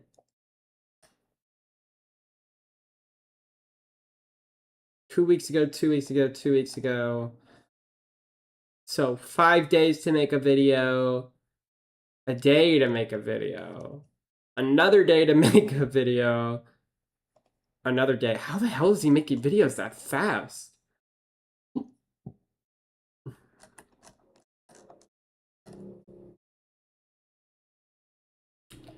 Well, I guess gameplay footage really does help when you just are mindlessly numbing things. I don't know. This plus streaming plus making shorts is gonna go crazy. Actually, does he have any shorts? When was this short? Rockstar putting the most recent... The Retron SQ sucks. If you don't know what this is, it's essentially... It looks horrible. You older than the age of 15 and you still playing video games, you're a complete loser. I would argue anybody that records videos like this is a complete loser, but it's also... Okay. Yeah, we're really gonna have to grind. Does he have a job? Should you get an... I don't know if he has a job. I wonder if this is his job. I don't know. This is probably his job. It's gonna take years to get... Does he go live? No, he does not. He does not go live. That's insane. Insane. I'm wondering if he's on anywhere else but YouTube as well. Okay. Oh, I want to watch that, but unfortunately it's not part of the topics for today. We need to stay. What is Sans? The question is who is Sans? Alrighty. Let's go to my playlist again. Losing its soul is when they don't put the artist first in the work. It's funny because now we know. Alright, time for some Lego news. Oh boy. Hello guys, Brickley here, and today we got some crazy leaks, so stay tuned to find out more. Alright, I want to know the juiciest Lego shit. If you do enjoy the video, why not like the video, so subscribe and turn notifications to help us get to 80,000 subscribers, but let's get into it. So Lego leaks can come in all shapes and sizes, from a set being found early to stores, and maybe even a sneak peek in the warehouse. But today we've got one of those leaks that comes around maybe once every few years. As over on 4chan, a brand new rumour has emerged of tons of brand new Lego sets, and it's quite an intriguing way how this information has come to be. You can see the 4chan post on screen now, but apparently this is all from a Lego document which was accidentally left unlocked, and access was able to be gained from it from outside the company. And on this document it included set details, images, and then also minifigures and details about those images. And mainly this is all going to be associated around 18+ sets, or sets which are mainly aimed for displays in our collections, and we can expect most of these sets to be releasing throughout 2027, so none this year and probably none into 28. 27 is likely the year, and obviously as these are quite far out, not 100% confirmed to release, so do bear that in mind as we go throughout these rumors. But first off, we're going to start off with Lego Icons, which is giving us so many themes at the moment and hitting so many passion points for our collections. Man, that Lego set looked really boring. What the fuck? That looks so boring. Also, I don't like playing this at one. They gotta look at this. Which is giving us so many themes. This looks so boring. Who the fuck is buying that except some science ass geeky ass nerd? At the moment and hitting so many passion points for our collections. It really does offer something pretty impressive. So more it's not fun than whatever that's the fuck continuing that in 2027. But first off, a brand new Lego boat set is going to be on the way. Following on from the Titanic and also the Endurance, this one is expected to be the Queen Mary 2. This one is going to be a pretty massive set, hopefully, and that set name is definitely getting us excited. The Queen Mary 2 is such an iconic cruise ship, I believe built around 2004. As you can see from the pictures on screen now, this one is a massive model. scale. Queen So probably will Mare need to be too. pretty big in Lego scale to capture all those details. Like a boring Obviously, it ass probably ship. won't be in micro scale, but if they did do it in scale to the Titanic, you can see compared to each other Where's the just water how big slide? these is. So it won't surprise me if this one is like 10,000 pieces, probably about $800 to $1,000. I think this one will be a pretty impressive one. So let's see what more information we get on that one as the year goes by. And it's going to be a nice little collection of Lego boats by this time next year, hopefully. So of course, Lego Icons is well known for creating big vehicles in the sub-theme, and we saw recently the Jaguar release, but you'll be happy to know a brand new licensed one is finally on the way, with a large scale Knight Rider car finally expected to be launched in 2027. This one is probably one of the most requested cars from the Icon sub-theme, so I'm sure Lego will do this one a great job. And we don't really know too many details yet, of course, as this is quite far out, but fingers crossed this will include a minifigure, as we have seen them done it before with kind of big Icons cars like the DeLorean. So I think there definitely is some room for them to include a minifigure within this set. If you had to guess a price, I'd say somewhere between $150 to $200 most likely, given the other cars and this one is licensed. I'm sure a lot of you will also have your fingers crossed that we could see the Knight Rider car is better than scale at some point in the next few years. And then a lot of you are going to be happy as well, as a brand new Lego castle set is on the way, but this one might not be what you're expecting, as a brand new castle is going to be under the classic castle, this one being themed around a claw machine. A so claw Lego machine? is going to give us a large birdable claw machine. Nobody... This one will have the theming of kind of... What the fuck? What the actual fuck? Dude, no way is it a claw machine. Dude, do castle people, does Lego think that only castle fans like me think about the goddamn minifigures? What the fuck? They're probably going on the... I mean, it better be a cool looking mini. I mean, I'll take what I can get for any of the minifigures. But what the fuck? A claw machine? Of classic castle, like we saw with the pinball machine, which was just released. That one was based so all weird. around classic space, but this time I guess for the claw I machine, get it it will be based around castle, and specifically it will be based on the yellow so castle set. stupid. So I imagine it is going to have that primarily yellow color scheme. As we saw with that prize machine, I'm sure this one will include... Yeah, you already had this one, this one, this one. Those were pretty expensive, I believe. a lot of desirable... You have the pirate one? Oh, I didn't see that one. I want that one. castle minifigures for your collections. So it seems that rather than giving us these classic remakes at the moment, Lego is kind of tying it into different concepts like a claw machine or a pinball machine in the years to come. Lord of the Rings is also really a massive stupid sub-theme under Lego Icons, which seems to grow year on year. We already know that all of... Like I said, like I'm seeing Lord of the Rings everywhere now.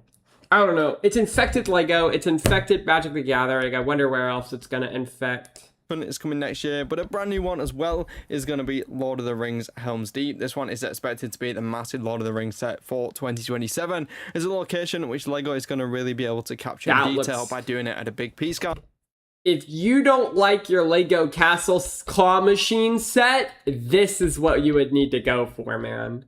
I swear, everything is doing Lego Castle except Lego Castle. Like, you get the 3-in-1 castles, but it's not even Lego Castle. It's just Lego 3-in-1. They'll do anything but make a new Lego Castle. It's probably because of the Griffin Knights thing, but buy the Harry Potter stuff because it looks medieval. Buy the Lord of the Rings stuff because it looks like the 2008 Castle stuff. I mean, if you like Castle, then you're gonna have to settle for fucking minifigs from a claw machine and whatever castle that fucking any other series wants to pump out. That is the Lego Castle 2026 meta strategy. If you're not on that, then whatever, bro. I'll keep building my world while your world suffers.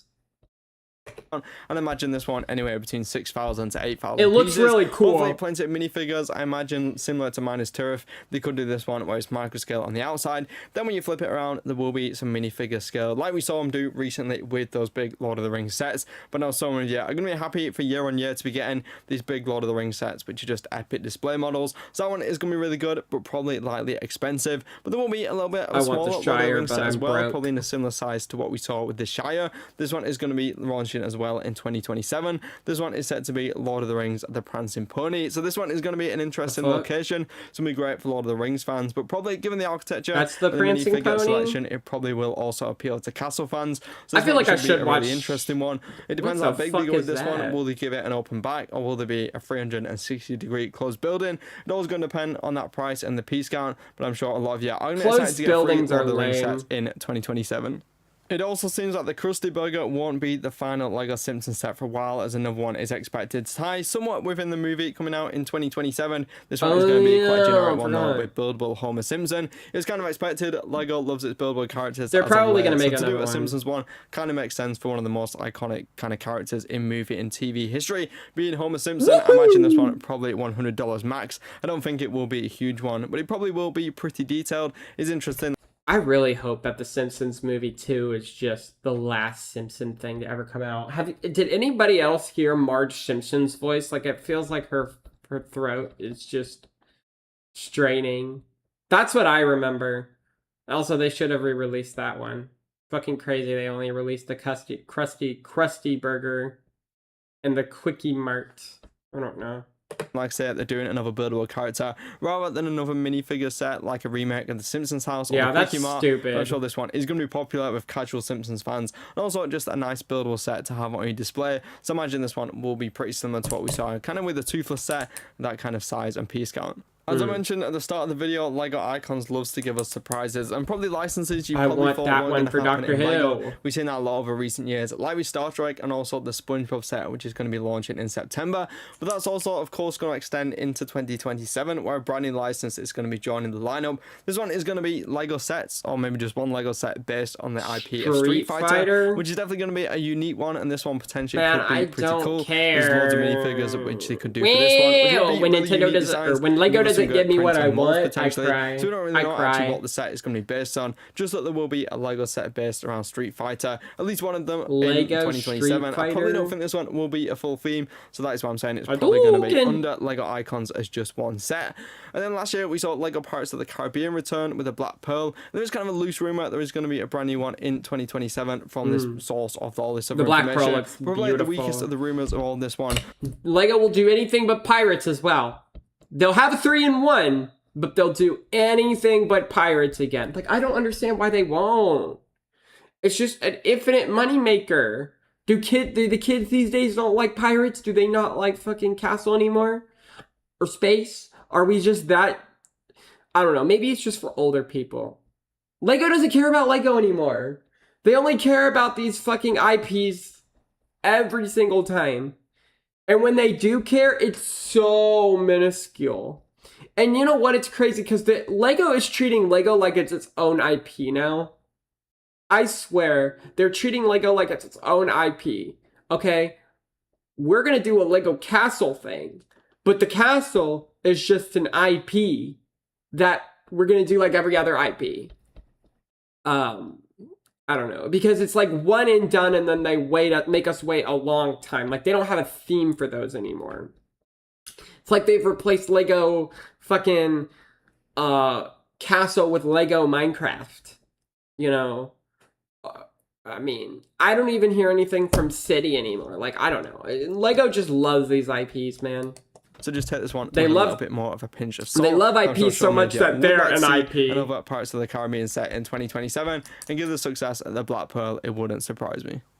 Last year, everyone loved the LEGO modular building at Arkham Asylum, so it was a bit of a letdown when we didn't see a brand new modular building in 2026, but it seems LEGO is going to be reacting to that success of the Nice. Superman film last I'll year. take and giving that. us a brand new modular building based all around DC, which isn't just based on Batman. That Oh, one, thank of course, God. is expected to be a modular building of the Daily Planet, which is The shitty thing is, though, that Superman doesn't have as many interesting villains as Batman does. So you're probably going to have a lot of heroes. so many of you have wanted for such a long time. If you do remember, this one was kind of rumored back in 2024. The Daily Planet's but then gonna it go did end up being replaced by crazy. Arkham Asylum. I would This give is the Daily LEGO finally Planet has the when I'm faith not in to debt. releasing this one in 2027. Hopefully this one is going to be a big design, maybe $400, $500, so it can really do the justice. But of course, as I mentioned, this one is going to be a modular building design, so we'll be able to connect to all the other modular buildings. So hopefully this one will match the grandeur and minifigure selection like we've seen in recent years wish I had with the Avengers Tower and the Daily Bugle. I think a few people were kind of annoyed at the kind kind of time constraints and kind of the size of the Arkham Asylum. So I feel like this one does really need to be a big set to allow us to have all those details and minifigures, which people have been expecting from a release from this one. So probably I'd imagine this one is probably going to release. Can you put the Daily Planet next to the Daily Bugle? 2, I believe, around the summertime. But that's not going to be all. There's going to be more Superman sets, including a buildable Crypto. We don't know yet if this one is going to be an 18+ version or more of a kidified cartoony version, but it probably will be based on Superman 2 go crazy, or maybe the comics, given how popular Crypto is across those. And they could all do it in kind of a sitting down cute pose, like we've seen with Toothless and also Stitch over recent years. I can't name. I'm sure that one is going to be really one popular. Other Superman villain. I'm just going to be excited that LEGO is finally doing some sets based on Superman. And obviously next year we are getting a brand new Spider-Verse. How does Superman even have any villains? Spider-Verse buildable Spider-Punk. This one is going to be a buildable character, probably mixed with a little bit of display. We don't even know if this one is going to be specifically 18+, or maybe a play set with some minifigures. But it is rumored that this one will be in the smashing a guitar pose, as you just saw on screen now. So this one probably will look cool with quite a lot of articulation as well. So it's great that we are going to be getting some more Spider-Verse sets, as another ones that was released last year, and also the collectible minifigures were really popular. So they could do this one as kind of more of a play set with kind of more side accessories, or they could do it like we saw with Iron Man, where it has a large display presence and on a black base. We'll just have to see. But it sounds like 3 great sets coming from superheroes in 2027. In recent years, LEGO Disney has also become well known for doing some great 18+ display models, and it seems like going to be going to some kind of movies which are more recent times for 18+. Of course, next year we are getting Frozen 3, but they're going to be going to the earlier Frozen films to give us a massive model, hopefully with minifigures for your display collections. Frozen is set to be the Frozendale Arendelle Castle, which is going to be an iconic location. Of course, they've done that big kind of micro dolls, mini dolls back in 2021 it was, where we got the Ice Castle, but to do Adrenaline Castle, it definitely gives us some cool display possibilities. And this one could easily be in kind of 3,000 to 4,000 pieces. And fingers crossed, as I just mentioned, this will include minifigures. I think there's a good chance, given recent years with like Nightmare Before Christmas, Beauty and the Beast Castle, Snow White's Cottage, they've all included minifigures. So I feel like for the 18+ ones, that should hopefully be a lock. I also kind of like as well how in recent years, LEGO are doing like a different castle every year or every other year, rather than just having the big Disney castle on shares for 5 or 6 years. They're giving us a different one each year, which is definitely welcome. And of course, as always, if you're set today with the latest LEGO leaks and news, you can follow me on Instagram at break_clicker. And also a huge thank you as well to all of the channel members. So many of you now, a huge thank you for being part of the Clickers and Breakers membership. It is hugely appreciated for you being part of that. Next up, that sounds a theme which has definitely grown on me in recent years. That one, of course, being LEGO architecture, where we've kind of seen the theme kind of shift to more bigger, larger, impressive scale models, and it seems that could be a continuing trend as we continue into 2027. Where are you going to put that? New rumored models, definitely exciting. First one is set to be Ancient Greece, the Parthenon. This one is going to be a really interesting one. Definitely, I hope it's a big enough with this one. How they go? Could they do it in? I want it to be minifigures still, or could they do it back in Ancient Greece, where it's that kind of grandeur? I'd like the surrounding back in Ancient Greece. Really do this one with a cool display base. There's definitely a few options for this one.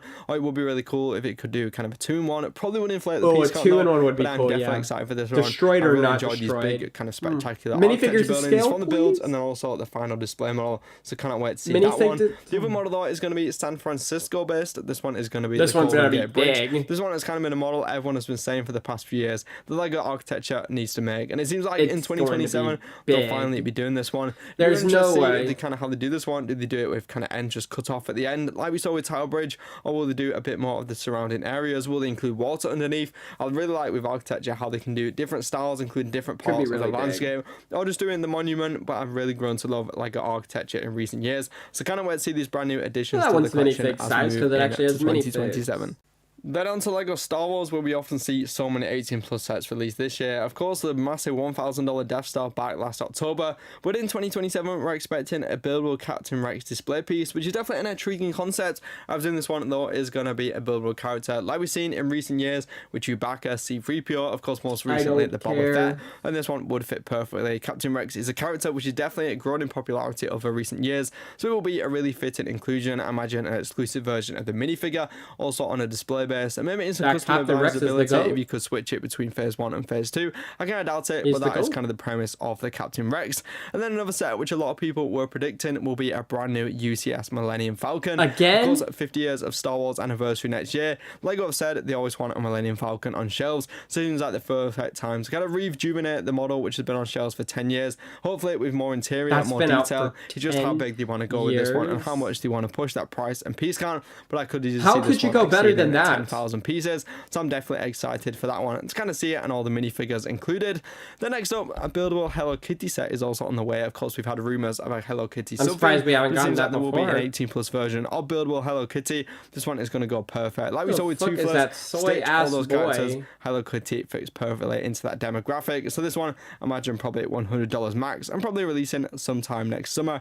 And then I could also see him doing some kind of kid sets of Hello Kitty. We'll just have to see. But for I now, forgot just about know that. There's a 18+ female one is on the Stitch. way. Another theme that we've also known LEGO has been planning for 2027 is, of course, Dragon Ball. We know a few more details now on what these could include, including that there will be some Dragon Ball sets based on especially in which Texas, is going to be where all the really fun. Latinos are. As we've always said with Dragon Ball, there's so much potential with this franchise. You could do so many concepts from display pieces to minifigure based. You can make the ninja talk and make sounds with the cars. And then for Disney, I feel like they'll go something like a buildable Stitch with the noises that kind of fit with the smart break. So I'm sure a lot of it will be interesting to see how that is executed. It's kind of crazy to see. It will make a lot of sense. There's no way you could not have smart play with Smart Play. Ninjago. Obviously, it has its ups and downs within the community. You can't do smart play with fucking Star Wars or fucking Pokemon because those aren't original IPs. But with Ninjago, I think you can pull it off. Those aren't LEGO original IPs, but with Ninjago, I think you could. Some people like it, some people don't. I think the Star Wars sets was definitely a controversy, but I think people are starting to warm up to the concept as we can see how it can be executed better in the LEGO Pokemon. I don't line, even know which what the released fuck just that last is. week. In recent years, we've seen LEGO really try to captivate that female audience with themes like the botanicals and then also through Creator 3-in-1 with the animals. Seems they're going to take that one step further for all kind of age groups with a brand new LEGO sub-theme called Cute. You might be imagining lots of different things when you hear that name, but this one is expected to be buildable animals in kind of a really cute style. So I presume this one is going to be kind of focused more on younger girls, probably maybe that 5 to 9 age region, which kind of is there a little bit of a gap other than LEGO Friends and Creator. So I imagine these probably will be small builds at kind of pocket money friendly prices. But obviously those Creator 3-in-1 animals are really kind of cute already, so I imagine they'll really go big with the eyes and the facial expressions to make this a brand new and intriguing line, which will be launching at some point in 2027. I gotta figure out how to say things that's all the about information Legos. from the big leak from today. Obviously it kind of so many That's 18+ such a big concepts. leak. We usually get 1 or How 2 do you maybe a week leak or a Lego? month, but to get so many in one point is definitely exciting. So many cool concepts on the way. For me personally, I kind of wait to see the brand new architecture sets like the Golden Gate Bridge, and also the Queen Mary 2 could be an absolutely massive set. I know so many of you will be excited for the brand new Knight Rider set, and also massive Lord of the Rings sets like the Prancing Pony and Helm's Deep could create some I want to massive see what display models. Helm's And also Deep really would interesting look like. concepts kind of from IP points. Because that would look like a cool castle. A few from Street Fighter and also Dragon Ball, giving some of your favorites finally in Lego form. And I know for all of us would definitely be excited for that brand new and massive Lego Daily Planet, which is on the way. And all these kind of different kind of little sub themes like Hello Kitty, cute. Lego is really trying to do something for everyone, which isn't necessarily a bad thing unless they keep going crazy on the prices. So that was 20 crazy brand new Lego leaks. Comment down below, what are you most excited for, what are you not. You can like the video, subscribe, and turn notifications, more Lego videos, like in this video, and watch any of the videos on screen now. Remember guys, keep clicking and bricking. I'll see you all later guys, bye bye. Bye bye. The tunnel transport, the granite grinder, the loader dozer. Oh shit, okay, wait, hold on. I want to see this Lego stuff. fan. I want to see how bad my collection is compared to his, because, wait, is that a pool ball table? It's been a while since I've done a tour of my Lego room, and a lot has changed since last time. The most conspicuous additions being my giant Lego Island mock and a lighted cabinet display. Since I've already covered Lego Island extensively in a dedicated video series, I'll skip straight to the display cabinet. Oh, yes. This was accomplished using only IKEA products, namely the Billy bookshelves and doors, the Oversedan lighting bars, and the MIT-LED spotlights. There are definitely cheaper ways to light a display cabinet, but I love how all the LEDs and their drivers can be synced to one remote that can dim them and turn them off simultaneously. Cool. I need to get I'll that. cover what's in the cabinets in a minute, but this addition really makes the collection pop. But with that, let's begin the 2026 tour of my Lego room. Now right here is the first shelf that I ever built in this room, and it houses the only set that was on display in our house for a number of years, the Micro Scale Hogwarts, which was released in 2018. Micro Scale? Now, those of you that have followed the channel for some time now will notice something very different about this section. You can't even play section. with any of these things. This whole area They're used just to be posters. my Lego Shelf City. So it used to have roads and all the modular buildings lined up, and one of my most popular videos was when I built a subway underneath this area. Now, don't worry, I've still got all of that subway stuff packed away so I can rebuild it at a later date, but I just wanted to try something a little more original in this area. So it's in a bit of a state of transition right now, but I want to eventually turn this into a whole Pirates diorama. So up here on the surface level would be kind of a port town, and then over here, where this Disneyland setup is, would be kind of an island where the Pirates of Barracuda Bay set will sit. And then over here will be all sorts of undersea caves and shipwrecks and things like that in this area that used to be the plans. We'll see how that all pans out, but for now, let's take a look at the sets I have on display here. I have the Caribbean Clipper, which was from 1989, the Renegade Runner from 1993, along with the Skull's Eye Schooner, which is currently the most valuable set that I have in my possession. And I even have the box over here that came with it in very good condition as well.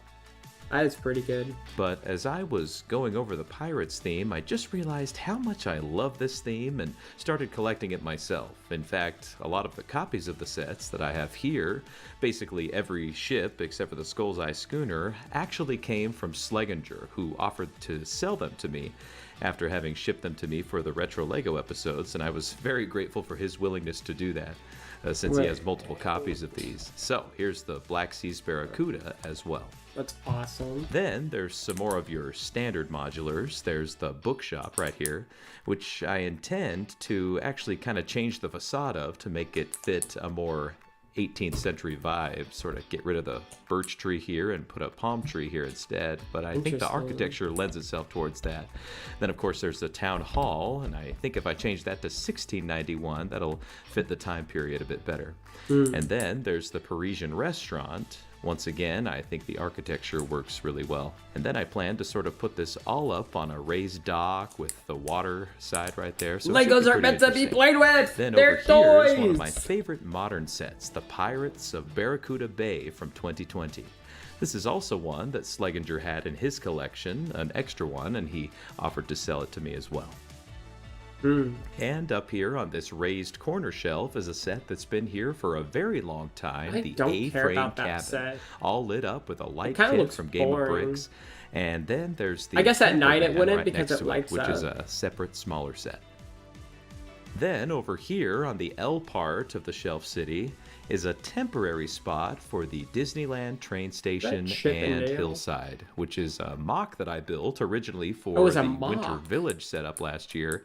But then I de-winterized it and kind of turned it into a more standard setup. That's interesting. And with the set that's in my backlog over here, the Main Street set that just came out, it'll go good with that. I hope to be able to build kind of a Disneyland beautiful mock or a Lego themed theme park or something like that. I didn't think that was a mock. That legit looks real. And I never know which one I'm going to do next. But speaking of ideas coming up with sets in my backlog, here, of course, is the Eldorado Fortress, which I intend to add to the Port Town area up here. And down here, under the Shelf City area, is kind of a modge podge of a bunch of different things in these Costco shoe boxes that actually work pretty well as dust protectors and display cases. So right here, I've got the whole first wave of Lego Studios. So here is the Steven Spielberg Movie Maker set. The box for it is actually back there. Steven Spielberg under had a Lego that set? Is the Explosion Studio.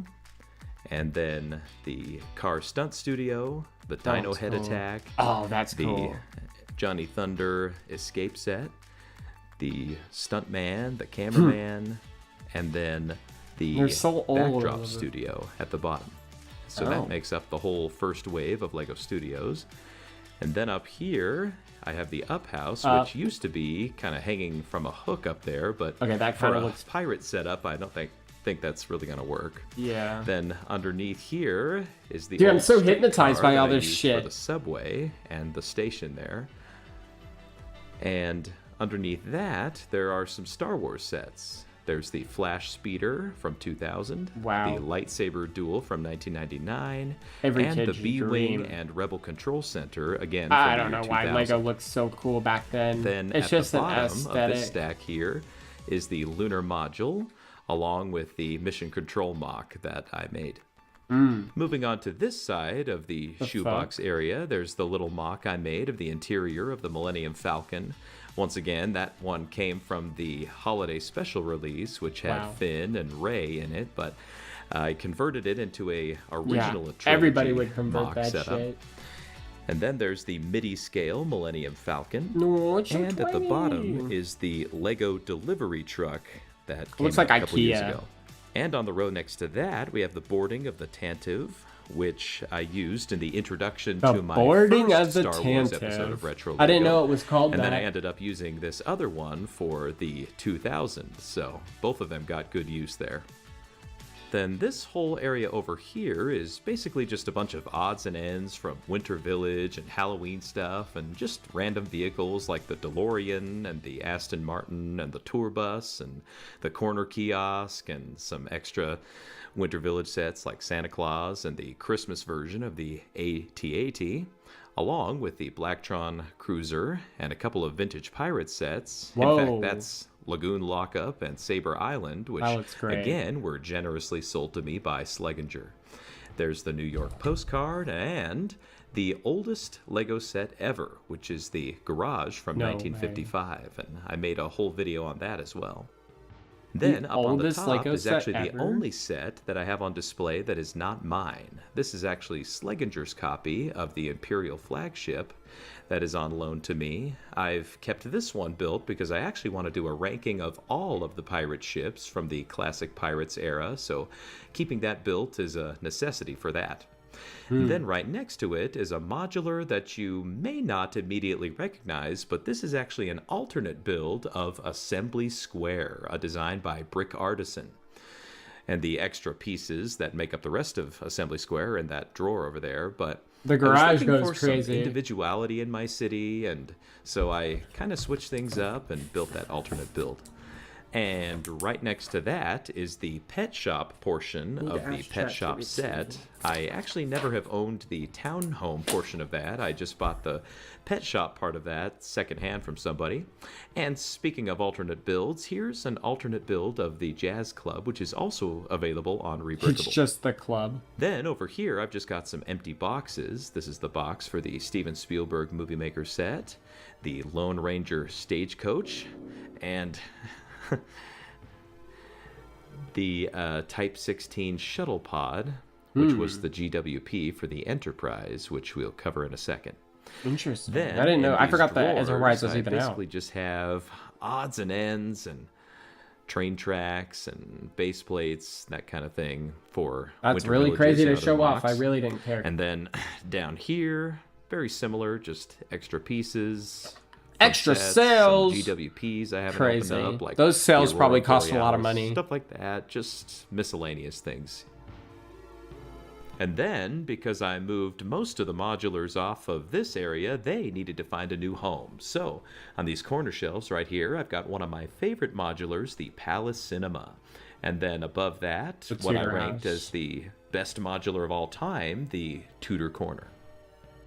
Coming over here to these small shelves over here, we have the Tri-Wizard Tournament Arrival Set, along with the graveyard scene from the end of Goblet of Fire. And then down here, we have the original version of Bag End from the first wave of Hobbit sets. I actually picked this one up for $30 secondhand with none of the minifigures, which was no problem for me because I could just populate it with Frodo and Gandalf from the Gandalf's Arrival set and made a perfect sort of vignette of the beginning of Fellowship of the Ring. And down below that, we have my 3 Time Cruiser sets. The Hypno Cruiser, the Rocket Racer, and my favorite of the bunch, the Whirling Time Warper. One that I obsessed over until I got it for my birthday in 1997. And in case you've been living under a rock, here is my full-scale recreation of Lego Island from 1997, which I created a full 3-part video series on, and it will be making its public convention debut at Brick Slopes in Sandy, Utah from the 27th through the 30th of August. Wow. Now over to the display cabinets, which I've decided to entirely dedicate to retro Lego, since that's been my channel's main focus. So, on the very top, and I know that some of these are remakes of retro sets, but here is the remake of the Galaxy Explorer. Then there's one of my very first Star Wars sets, which is the TIE Fighter and Y-Wing. How do you get the castle? Has the original box up here. And then there's He's just already flexing the fucking castle sitting up top. Then, once you get inside, here are some of my favorite adventurer sets of all time. There's Pharaoh's Forbidden Ruins. Right next to it, the Oasis Ambush and the Bi-Wing Baron. And then I actually found the Mummy container from a seller who just happened to be selling it for 30 bucks, and I was like, yes, please. It even has the original stickers on it.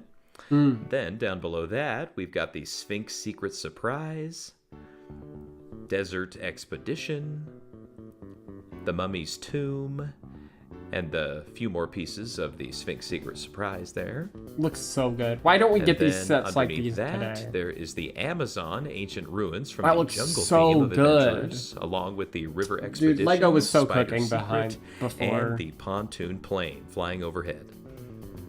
And then, completing the jungle theme, of course, is the Expedition Balloon, one of my white whales and one that I was fairly recently able to acquire. And on this shelf here, we have the Dino Island sets. I don't have them all, but here's the Island Hopper, the Dino Explorer, the Island Racer, and the All-Terrain Trapper.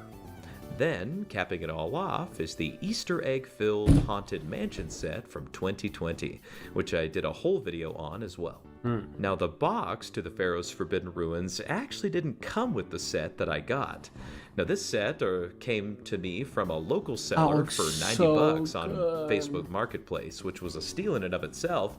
But then, when I was having a build day with my brother and a couple of my nephews, they mentioned that they had seen the box to the Pharaoh's Forbidden Ruins at their grandparents' house. What? And it turns out that she had just been using it to store fabric. And so That I is said, so will fucking you ask cool. her if she'll give that to me? The convenience and is when crazy. they went to ask her, she kind of was confused and said, you do know that the set is not actually in there. Are you sure he actually just wants the box? And they said, absolutely. It's just charming that she was so confused as to why I would just want the box for an old set, but now having that box greatly increases the value of the set that I already have. So I was grateful to them for asking her to give that up, and I actually did replace the box that she did have for her fabric so that she could still have something that worked for her. Lego looks But so it's much amazing cleaner how back then. sometimes I don't know sitting in why. someone's basement Why doesn't can Lego be a keep treasure releasing that these they kinds of don't even sets, realize they man? Why have. does it have to be like Teen Titans And Go the with middle Ninjago? section is a very exciting recent acquisition of mine, the Yellow Castle from 1978, with the original instructions. And with all of the original stickers applied as well. Wow. Which is kind of a rare find. But this was definitely one that I've been wanting to add to my collection for a long time, and I plan to do a whole video on it sometime in the near future. Underneath that is the original Forestman's Hideout, along with two fairly new GWPs. The Sea Serpent, which actually just barely came out, is a remake of a Black Knight set from the 90s. And then here's the miniature versions of the Knight's Castle from Black Falcons and the Black Knight's Castle from Black Knights. And I just love how these tiny little recreations so perfectly capture the character of those two iconic sets. Underneath that is the very first Millennium Falcon from the year 2000. It's like poking out. A white whale if I ever saw one. And one that I am so happy to finally have in my collection here, particularly those original minifigures, with the original Han Solo in particular being one of my favorites of all time. That's crazy. Underneath that, speaking of originals, is the very first Why are they just X-Wing hanging fighter out? with the don't get box it. and the Rebel transport next to it. Moving on, we have Luke's original land speeder, the Endor speeder bike chase, and kind of randomly stuck in there is the final Duel 1, which includes the Emperor and Darth Vader. And down at the bottom, the very first Slave 1 from the year 2000, the Desert Skiff, and the very first Snowspeeder from 1999. Kinda rounding out the Star Wars retro Lego collection. Alright, now retro Harry Potter, right? And finishing up the final wing of the retro cabinet here is my complete Rock Raiders collection. We've got Man, it looks like Rock Power Raiders Miners. HQ right here. The Power Next Miners to are that, cooler. the Tunnel Transport, the Granite Grinder, the Hover Scout, and the Chrome Crusher. It's like the 80s. Then, underneath that, one of my favorite series as a kid, the very original 2001 and 2002 Harry Potter sets. The original Hogwarts, Dumbledore's Office, the Flying Lesson, the original Quidditch set, the Forbidden Corridor, which still has my favorite version of Fluffy to ever be made. Named Fluffy. The Chamber of Secrets, with one of my favorite minifigures of all time, Lockhart there with his sand red getup. Then we've got the Chamber of the Winged Keys, the Final Like the Challenge with Professor Quirrell, Hmm. the Troll in the Dungeon, the That looks fun. Slytherin Common Room, and Snape's Classroom, which was a childhood favorite of mine. Then finally, there's the Dueling Club, Dobby's Release, the Forbidden Forest, That's cool. and the very first Hagrid's Hut. Hmm. And that is what makes up the current lineup in the retro Lego cabinet. Then, over in the corner here is my desk area. We have one of my favorite modern sets, the Titanic. Does that one break I've apart? mentioned in previous videos that I've been kind of a lifelong obsessor over Titanic. That is a amazing book that I read fairly recently while researching for playing the role of Thomas Andrews in the Titanic musical. What?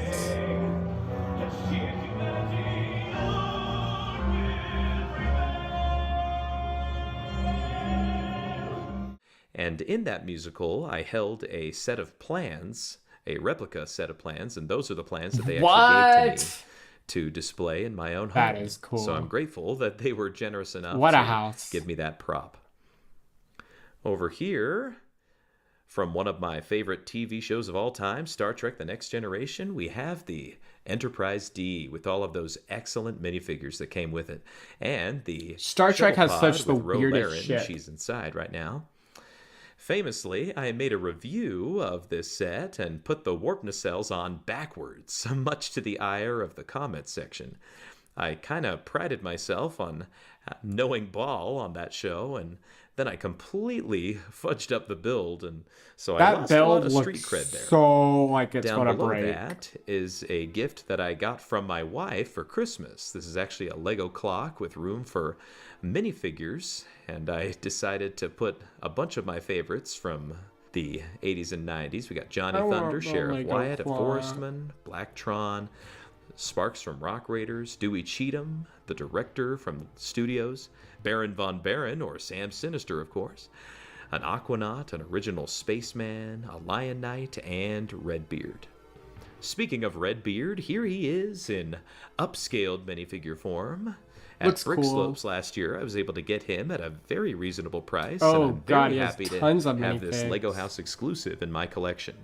Oh my Right next to God. him is a blown-up version of the Blue Spaceman with his GWP I feel astronaut like I'm baby wasting a next lot to of him. time watching this And video. then this handsome devil is It's my own you. sig fig that I kind of cobbled together with pieces that I had in my collection and some stickers there to match the actual figure. And I'm really happy with how that turned out. In fact, I plan to dive a little further into how I built that in a future video. Then under here, I've mentioned in previous videos that even though I don't keep all of the sets from my Retro Lego series, most of them belong to Sleginger after all, I at least try to keep all the minifigures from the series that I cover. And here they are. So we have Dragon Knights and Fright Knights here, then most of the other Knight factions underneath here, most of Lego Space, Adventurers, Pirates, and Ninja. Ninja! Not complete by any means, but many of them in there. And then, of Crazy. course, there's the box That's for the pretty Skull's rare. Eye Schooner, once again. The Then Gooner! underneath all that is my parts collection, Whoa. which is just sorted by color right now. It's maybe not the best I don't way to think do you're it, ever gonna but sort it it's by just type. what works for me right now. And then this is what my daughter calls the People Maker, which has all sorts of minifig the parts People in there Maker! available. And then there's just some lighting equipment and miscellaneous things. I think there. what I'm trying to So do is I'm that's trying to my figure out desk area. how I want to make videos. And now we move on to what is perhaps the most familiar to fans of my channel, the train setup.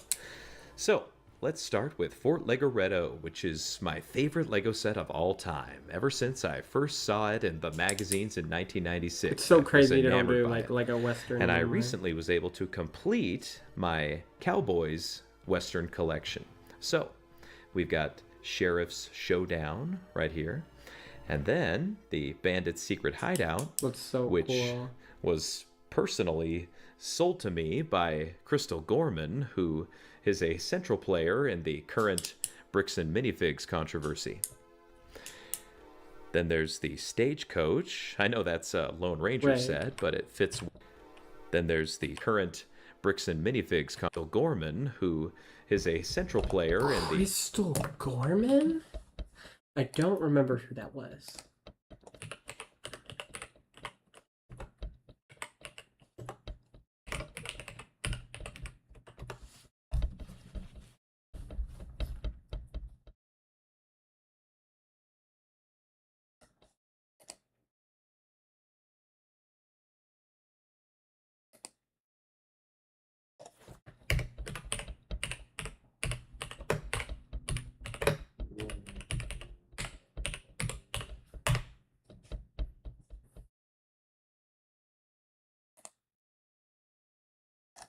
Hmm.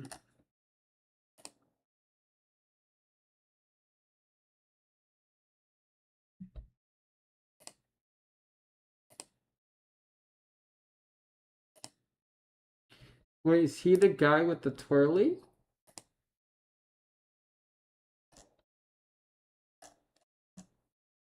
Crystal...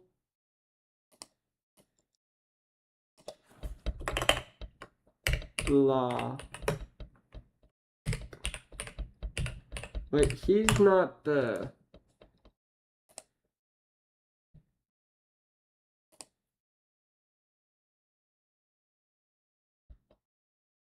I don't know.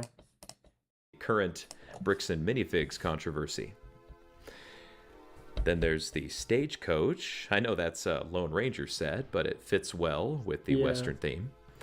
Then a mock that I've shown plenty of times on the channel. This is what I call the Legoretto Inn that I just made from old parts from the family Lego bin. Then we've got Gold City Junction and Sheriff's Lockup.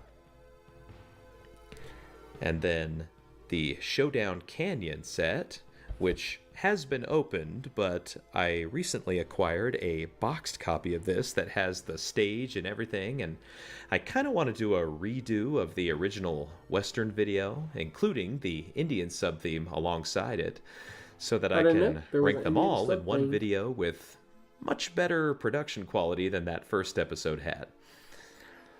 Then there's my mock from early in the days of the channel, where I used the instructions from the Winter Village train station and built my own Legoretto station. The water tower is actually from the Wild West train set from the BDP. And speaking of trains, here is the Constitution Trains chase set from Lone Ranger. I motorized this and added an extra carriage on the end. And then, from the Bricklink designer program, here is the General Store. I absolutely love all of Lucky's sets that he's making. Of course, he's got the Wild West train station coming up in a future series, as well as the blacksmith shop. So definitely planning to pick those They just up. give everything to Bricklink. And once again, speaking of the Bricklink designer program, here is the Harbor Master's office. Now, I kind of bought this a little aimlessly because it looks so cool, but it might be fitting to see if I can convert it into something that'll fit into the pirate setup that I'm planning. But in any case, it's a great set that I enjoy quite a bit. I guess, yeah. Then, of course, there's the Wild West Train, one of my very favorite sets to come out of the BDP, and it's motorized as well and can zoom around the track just like any of these other trains. And continually, speaking of trains, here is the platform 9 3/4 from Prisoner of Azkaban. Now, I've had to edit this set a little bit because most of my trains are too tall to go under that tunnel, so I kind of had to reconfigure it there to fit. And then we've got two different versions of Privet Drive. Here's the original 2002 version, and then this version, which I believe is from 2020. It's not the current one anymore, but there it is in the corner. The Night Bus, the Ministry of Magic, which will soon no longer be the latest release of that set. Oh, yeah. And the original Quality Quidditch Supplies sits back here from 2002. Then there's Grimmauld Place, the very first Gringotts, which I only have up there because I don't have the new version of it, so might as well put that up there with Diagon Alley, which is right here. So the whole idea of this train layout is to have the Hogwarts section over there and the London section over here, which gives you the idea that they're kind of traveling through all sorts of different LEGO themes on their journey. Then we've got the 6 original Toa Mata, who are where my love of Bionicle began and ended, because starting with the Nuva, I just never really connected with them anymore. But boy, did me and my brother play with those original Mata quite a bit. Then there's my Jurassic Park section, which has the visitor center up top, and all of the other smaller sets that came with that wave. One of my favorites being the Dilophosaurus encounter over here. And of course, the iconic scene at the end in the visitor center up here. Then we move into the Winter Village collection. There's Santa's Post Office from a couple years ago, the Alpine Lodge, the Fire Station, the Holiday Main Street, Santa's Visit, the GWP Cocoa Stand, and the Outhouse, which goes with the Alpine Lodge. And there's a little Indiana Jones section over here, which has the temple from Raiders of the Lost Ark. The IP of and Lego the is crazy. plane chase Johnny from the Last Quest, Crusade, fucking... with the plane, of course, suspended right there. Then there's a bit of an empty section, which takes us back to the Hogwarts grounds, which has the Whomping Willow, the Quidditch pitch, Hagrid's hut, the Prisoner of Azkaban version, which also has Buckbeak flying over here. That's so cool. The Hogwarts Express with its added carriage in the back and motorization. And the first version of the Hogsmeade set. I didn't really want to shell out the cash for the new one, but this one works perfectly fine. And the Shrieking Shack, which takes us all the way back to Western. So that's the whole train setup right there. Wow. And the only Lego in my house that's not in the Lego room is this little mock that I made of our house, which has our little family right there. And it just seemed fitting that this should be on display in the dining room so that guests could admire it from there. And that's my Lego room as it stands in 2026. Things will forever be shifting and changing in here, but that's part of what I love about it. Much like Lego itself, I love being able to reimagine this space as I please. And as I've said many times before, it's a dream come true. What were your favorite parts? Is there anything you would change? Let me know in the comments below. And thank you so much to the members of the Brick Guild for making all of this possible. And until next time, keep building. Man, it's so crazy how much Lego he has. Apparently, Hello guys, Bricklick here, and today we doesn't have the Lion Size Castle though. Alright. Alright. Now let's talk about how adults like him are killing Lego. Let's see. I'm probably gonna have to go faster on this video.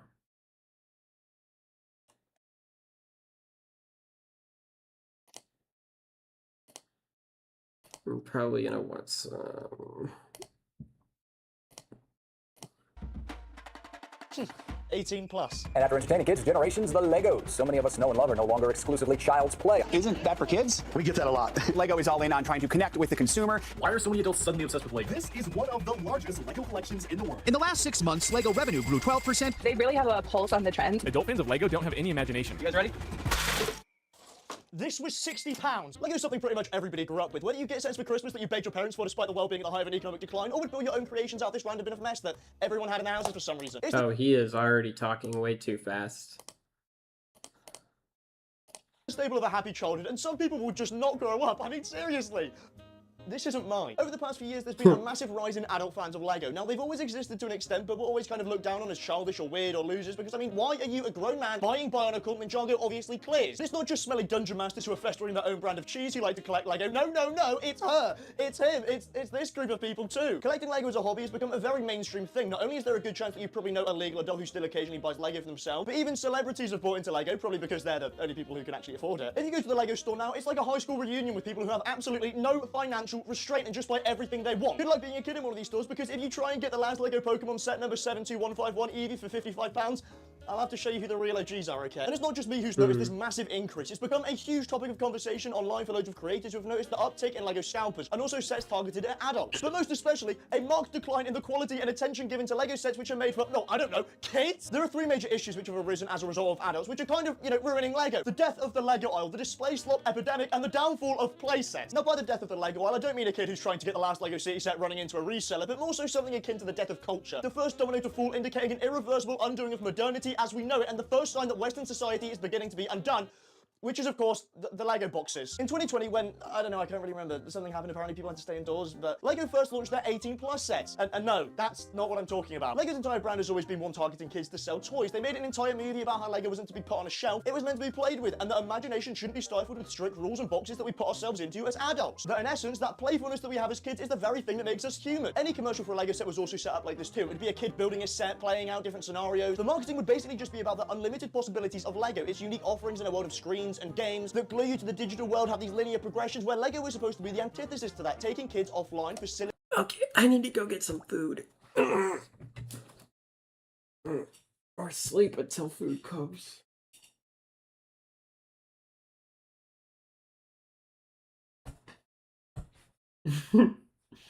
We had money.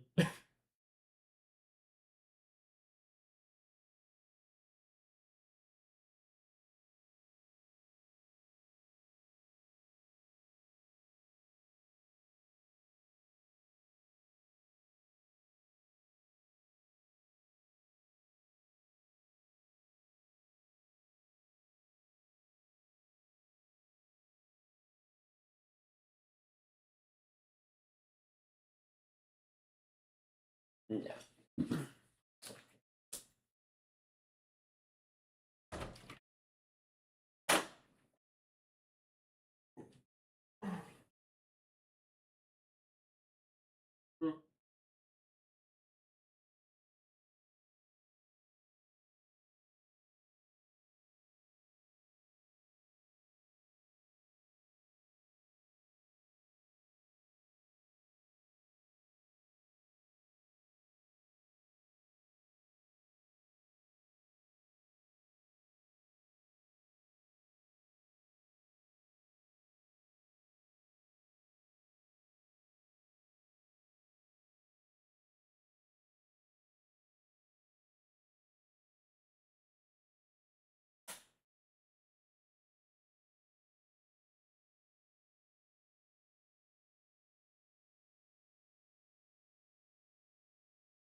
2. Who the fuck's watching me?